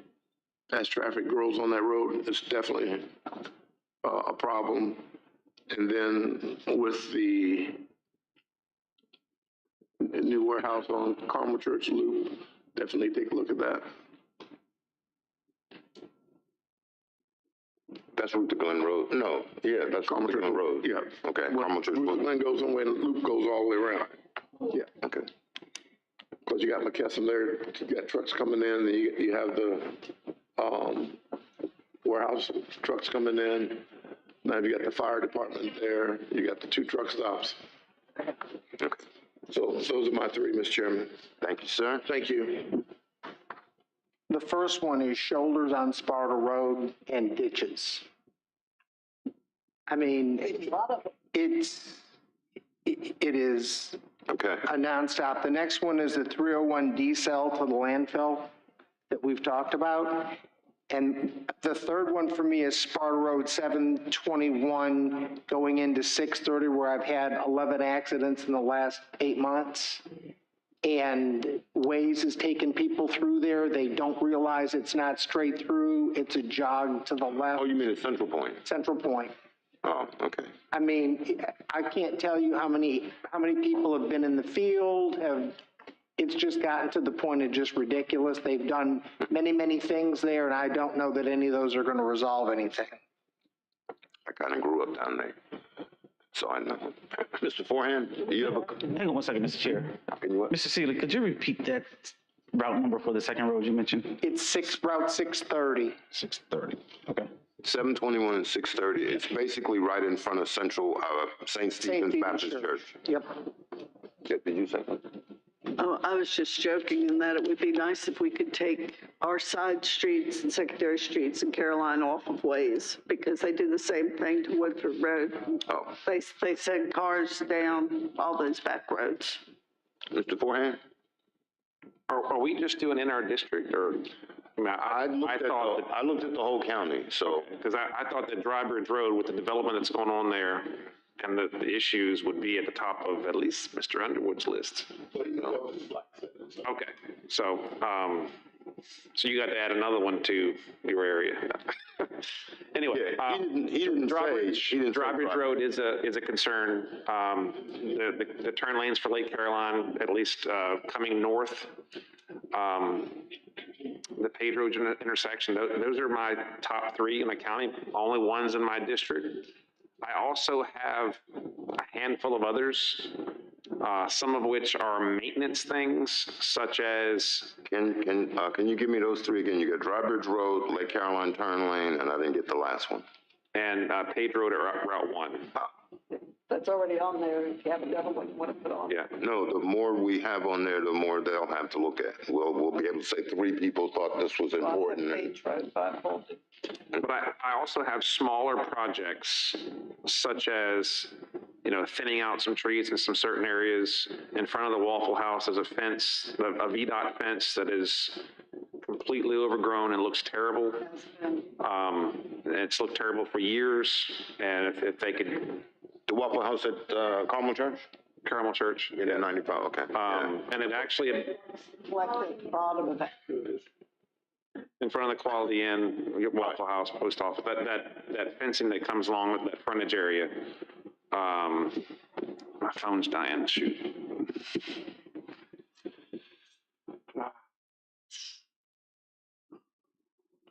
The median at Carmel Church. These are maintenance things now. You wanna, can we hold out on the maintenance ones first? Sure. We're gonna try to get VDOT to take care of all the maintenance things that they said they were gonna take care of. But what I really wanna get is something for the Transportation Committee to kind of focus them. I think that's good. So that was your 3. My 3 were Drawbridge Road, the 301 turn lane at the landfill, and I just got another one, which was the high school turn lane at 207. As they're coming out, there appears to be a stack up. A lot of people are turning left, and there's no room for people to turn right. And that's land the county owns, so it should be kind of easy. But the point of all of this is we have to actually tell VDOT what we think are things we should do right away with whatever money we have right away. Hopefully we don't have to put a lot of money up. That's the whole goal. But when we did the ribbon cutting at MC Dean and I asked the governor for help with Drawbridge, VDOT called right away and said, what's next? They could have played that better by putting one of their trucks in a ditch when he's on his way in. Well, I personally asked them. I turned around and said, "Can you help us fix this road?" So that, and I think we all kind of agree that we've spent how much money, Jeff Black? $22 million on Ladysmith Road. We spent or total spend, not us. Ours is $6 million. Yeah, 26 million, I think. 26. 27. Yeah. 1 from the state, 6 from us. We spent $27 million to make a 2-mile stretch, 4 lanes, 1 mile stretch, 4 lanes. And that was back in 2016. And they leave it to a 2-lane bridge. So I wanted to add the Ladysmith Road Bridge as a big major project. Maybe that's one we could talk about. 2-lane off exit on 95. Yeah, and I go to Fredericksburg a lot, and they put another bridge over 17 and 95. That's 2 lanes. And right, it's got 4 lanes now. They're doing a whole bunch of work there. So that's the thing. That's what I wanted to kind of get a focus. I'll write all these up and just pass them to Mr. Hughes. You got them? Okay, great. Then I don't have to write them up. Mr. Chairman, I do. Let him go first, and then you next. I do think with the GWRC and when they were here, when Mr. Olis was here, I think one of the things is we need to start putting these on, even if they're not funded. Right. We need to start putting them on smart scale, especially the bigger ones. I mean, we can prioritize. I mean, we're limited to, I think, 5 applications per year. Plus, we can put some in through GWRC. So technically, GWRC, we haven't, as Caroline put in, hardly any. So we could technically get probably, 5 or 6 applications in. Now, granted, are they going to be funded? No, but at least the state will know that these are things that we need to be fixed, so it's kind of on their radar. And to me, I would really suggest that the bigger one, the sooner or the later for that one, just because of the fact that you're talking, it's a major project, and I think they really need to see that you know, that could be, that is a huge priority, because the other ones, I mean, I'm sure they're gonna be expensive, but the bridge over 95 is gonna be, the bridge over 95 is gonna be very costly. If we're talking a smart scale project, that's the only one of all the ones we've mentioned that's really a smart scale project, right? Drawbridge might be a smart scale, yeah. Yeah, Drybridge Road would be smart scale. So, Page Road would be. Drawbridge is not gonna be a smart scale. The bridge over 95 is probably not gonna be a smart scale. Page Road is probably gonna be a smart scale. Going to be? Yes. So the Route 1 corridor study is looking at Page Road. The first report that we got from the consultant is that they've identified that as an issue because of the accidents there and potential accidents. So you all have identified a road that is gonna come out of that Route 1 corridor study smart scale ready. So we will have a number of projects smart scale ready for application coming out of that Route 1 corridor study. We have a consultant that is working on doing a study for Drawbridge and the Carmel Church Loop Road. So the first action that we're going to have to decide on the bridge is to put some money up to fund the study, to begin that process of getting it eligible for funding. So that's going to, when we look at our road projects, To find some money. A study wouldn't be. For the study, yeah, to find some money. I got $3, I'm all in. Well, you're not going to help. Because when you start talking about that bridge over 639, it's more than just a bridge. Right. You now have to start looking at the off-ramps, because the site distance from that bridge to that off-ramp on the northbound side is extremely short and problematic. So you're looking at several $100,000 to do a complete study for that bridge to begin to start getting eligible for funding. What I would say the committee should look at is separating these projects into categories and prioritizing them into categories so that we can use the eligible funds of money in the appropriate places, because you have smart scale, you have revenue sharing, you know, we have maintenance funds. You know, Kyle has talked about some of the projects you've mentioned. He's talked about doing kind of pave in place and shoulder improvements. And so there are a number of different alternatives for some of the roads that you guys have identified. So I think it's a great list for us to begin, but I would say for smart scale, the committee at this point is probably not going to affect the smart scale cycle this round, but we will have applications coming out of that Route 1 study for smart scale. Mr. Hughes, I got a question for you, because smart scale is now going every 2 years.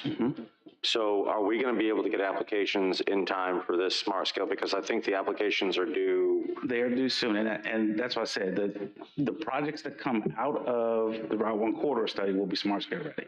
Right. So we will have applications. That study is scheduled to wrap up here very soon. Okay. And so they will be ready to go into that portal like that. Right. Ready. So. Yeah.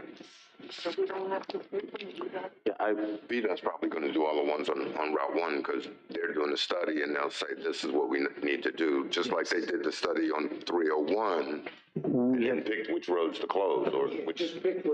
Yeah, we have talked to the consultant doing the work on Drawbridge and Carmel Church Loop about making sure that they can do enough work to get those two projects potentially smart scale ready. So the issue is, you know, smart scale has some criteria that you have to meet. Right. But you also have to look at the revenue sharing opportunities that are out there as well. Which is different from smart scale. Right. Because we can say actually it's really big numbers, but we can say here's $1 million. The state may say, okay, we'll match that with $1 million and fix some things. The other thing to remember is that smart scale is not an immediate fix. You know, there's a huge, we get awarded this year, that money's not available until 7 years later. Right. Yeah, right. So that's why Ladysmith Road 2016 is just being done now. Exactly. That was 2016 that was awarded to us. So if you do the math, I mean, here we are. You know, when did we first have to put money up to match that? It wasn't 16. No, it was Mr. Cully can answer that, but I think it was within a couple of years of us getting the project, we had to start to put money. We had a couple payments. So if we did the bridge on 639, we would probably have to come up with some money in the next couple of years. And that's like, You'd have to come up with some money for the study, probably, yeah. Unless, there are opportunities out there sometimes for studies money. It just depends on, timing of, there are grants out there for, study money. So it just depends on the timing of when that money becomes available. And the county is going to eventually have to put up some money. Yeah. For that study on 639. okay. Mr. Cully, you were going to tell us when we first put money in. We had over, I think 3 budget years saved 3.6 million of that $6 million.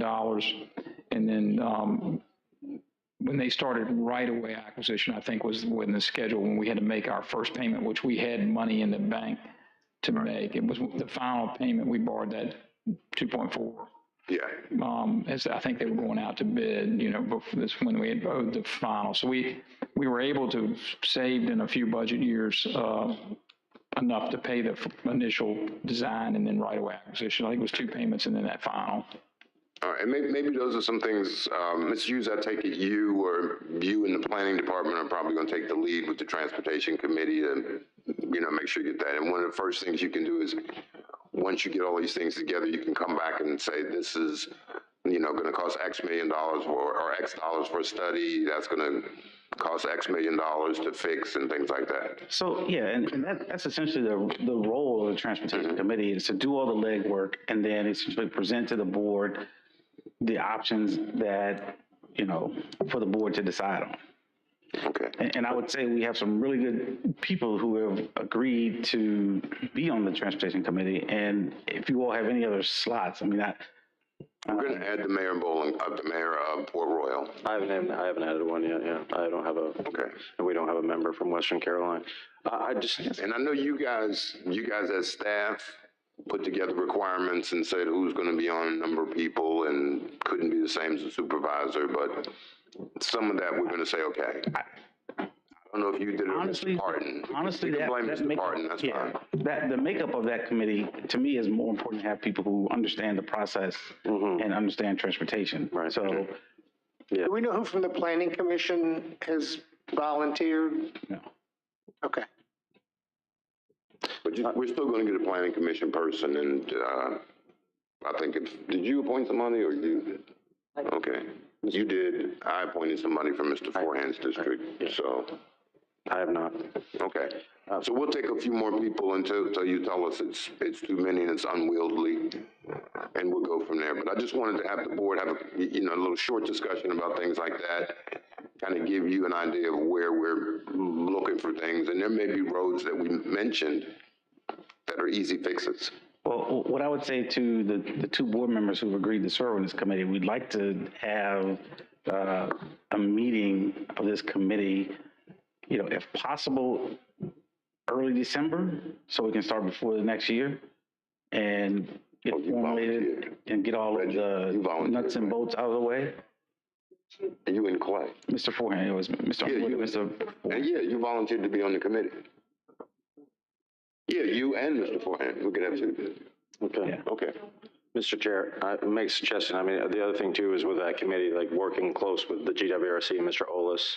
I think that's going to be really, really important. You're on GWRC. I am on GWRC, but the GWRC does a really, really good job of getting all this information. That's their job. And please invite him down to meet with the Transportation Committee. Yeah, well, yeah. I mean, I think the Transportation Committee can do that. I mean, he's going to be a great source for us. And I mean, Mr. Hughes, but that's his. I mean, he's got a graduate degree from MIT. The other thing too, if you don't mind, just 2 questions, Mr. Chair. Oh, would you? Yes, sir. 2 questions. I have a question on, have we looked at, I know they had the beautiful groundbreaking up in Spotsylvania for the Kalahari Water Park. Has there been any kind of analysis on what that will mean for Route 1 in Ladysmith and Caroline? Because that thing's going to be a behemoth in 2026. I mean, it's going to be huge. And I'm just kind of curious as to if there's any, there's got to be an impact here in Caroline from that. And I understand, people are staying there. Well, it's huge. People, people may stay there for a week or whatever, but people are going to be going and coming there a lot. And I was just wondering if we've done any analysis as far as what impact that will have on our roads? So I can tell you from past experience, there will be some impact probably to the Ladysmith Road intersection off 95. You'll probably have a certain amount of traffic that will come off there and go north. You will have a certain amount of traffic that will come south as well. So there's going to be some impact. But have we done it, like, is there any way to figure it out as far as? Well, there was a traffic study done as a part of the project. Right. We can pull that. Can you pull that and Yeah, just see? sure. And I'm just kind of curious. And then the second thing, Mr. Chairman, and once again, I'm reiterating this thing, I would like for the, even if it's just informational, I would like for the November board meeting, if we can get, Mr. Ollis has agreed, if we invited him, what this transportation authority, and I'm not trying to push it at all, I'm just trying to say, look, it lost by one vote, and he would be much better at giving information what this would mean to our locality if this was put on us by our members of the General Assembly. So is there a possibility to get him on the agenda in November? Because if this passes in the General Assembly, then we would be part of something that we had no choice of. And I think a lot of the other localities were of the opinion that it would be better to at least try to, if something like this gets in front of the General Assembly, how would we like to handle it? So he'd be better at explaining it than I would. Is there a possibility? I wasn't there Monday. Yeah, we're afraid that the train is coming and okay, so we can put him on the agenda. Mr. Parton or Mr. Cully, do you mind reaching out to him to put him on the agenda in November? Thank you. All right, thank you, Mr. Hughes. That's kind of what I wanted to accomplish is to give us an idea of where we are, and kind of hope you could give the committee a little direction. Not on our agenda and not really part of the meeting, Sheriff Mosier is here and he wanted to make a statement. Yes, sir. Sheriff. Mr. Chairman, members of the board, thank you for this opportunity. A lot of times you make decisions up here as the Board of Supervisors and nothing really seems to come full circle a lot of times. So back a while back, y'all might remember it, I'm sure you do, but you partnered with Fire and Rescue and the Sheriff's Office to allow the food bank to come down here to Caroline County Community Center, and we gave out food to citizens in the Caroline County, the residents here. That program was a tremendous success based on your partnership with the Sheriff's Office and Fire and Rescue.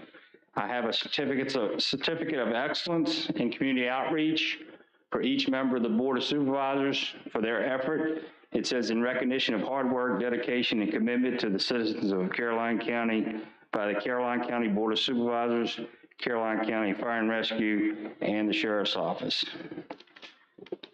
During that program, we were able to give 990 boxes of food away to the citizens in Caroline County.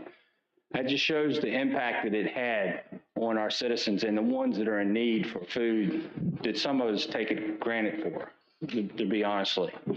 Not only that, but we had a summer program as well that developed out of this program that we all partnered with, and we were able to serve 57,000 meals to the youth in Caroline County. They were directed for the kids in the summer that don't have food for lunch or breakfast, and we were able to give out 57,000 meals in Caroline County. And those numbers were compounded, I think it was right around 105,000 total when you include what Caroline's Promise did. So your efforts in partnering with us and Fire and Rescue made a tremendous impact on our community. And I just wanted to recognize you guys for that, because things don't always come back full circle. And I want to thank each and every one of you for that. And I have a certificate for each one of you guys. I'm going to reach over here and get it, and maybe we can get a picture of you guys with your certificate. And I also have one for Chief Loftus, because they were a huge part of this program. Like I said earlier, it was the Sheriff's Office and Fire and Rescue. Thank you, Sheriff. That was about the easiest certificate I've ever gotten because they did all the work. I feel very unworthy. Oh, they're coming up. I have a phone. I don't know if my arm's long enough. No. Yeah, she does everything. Oh, my legs are stiff. I want to stand up anyhow. Yeah. Oh, you giving them out by the right name? Yes, sir. Your name up, Jeff Seeley? You can just take one. Could be Nancy Long, doesn't matter. She's Nancy Long. Oh, sure. Thank you, sir. So they're very pretty. Mr. Barton, you gonna take a picture? You are the man then, okay. Chief and the sheriff. Reggie, come on over here, we're gonna all stand real quick. Here, the screen's gonna. You go over here. Oh, there's only a couple of us. We can do this without.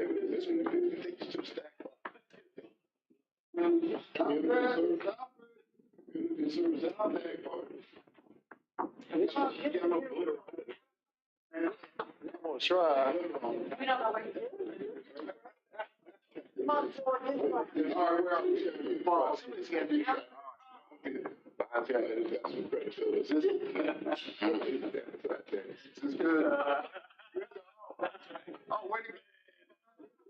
I'm supporting that.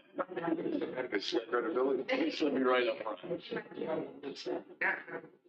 All right. You like Mark Lee?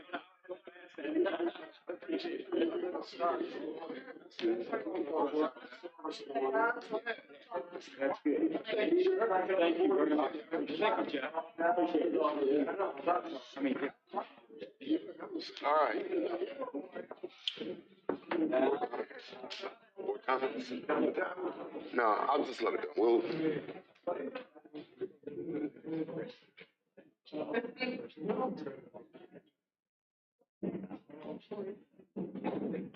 All right. Mr. Hughes, while everybody's getting back in their seat, speaking of funds, the You got closed state meeting. We're gonna put do money closed meeting. aside for flood mitigation. Can you find out if that money can be used for ditches that flood? Thank you. Mr. Chairman, can I also add that Captain Lambert, Angel Lambert, Yes. Lieutenant Heffler, and Lindsay Childress they were the workers when it came to the Fredericksburg Food Bank bringing the food down. They were there every day, once a month, as well as the SROs actually delivered the food to the kids, the 57,000 meals. So they all did a great job as well. Thank you. That is great, Sheriff, and we really appreciate that Thank work. y'all. Really- All right, motion to convene in closed meeting, Mr. Seeley. Mr. Chairman, I move that this board convene in closed meeting pursuant to real estate consultation with legal counsel and contracts exempt from section 2.2-3711A8 and 829 of the Code of Virginia as amended for consultation with the county attorney to discuss with staff regarding a proposed memorandum of understanding with the town of Bowling Green relating to water and sewer operations where discussion of the MOU in open meeting would adversely affect the county's bargaining position or negotiating strategy. Is there a second? Second. All in favor, say aye. Aye. All opposed, nay. Motion carries unanimously. We will proceed to closed meeting. Who's in this? Mr. Shebel? You're in the closed meeting? All right, well, let's make our way to the closed meeting area.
session.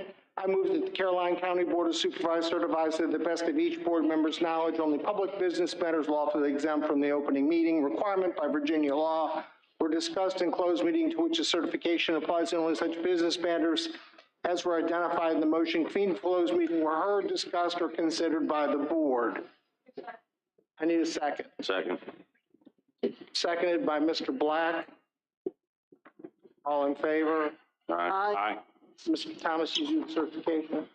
All those who attended the closed meeting, would you certify that only things that we went into were discussed? Mr. Boyan? I so certify. Mr. Black? I so certify. Mr. Seeley? I so Ms. certify. Long? I so certify. Mr. Underwood? I so certify. And I certify as well. Motion to adjourn is in order. So moved. All in favor, say aye. Aye. Closing Aye. board? No. Oh. All in favor, say aye. Aye. Aye. Board is adjourned. We will be back November Okay. Level festival. 14th. Frog Level Festival this weekend. 81 degrees.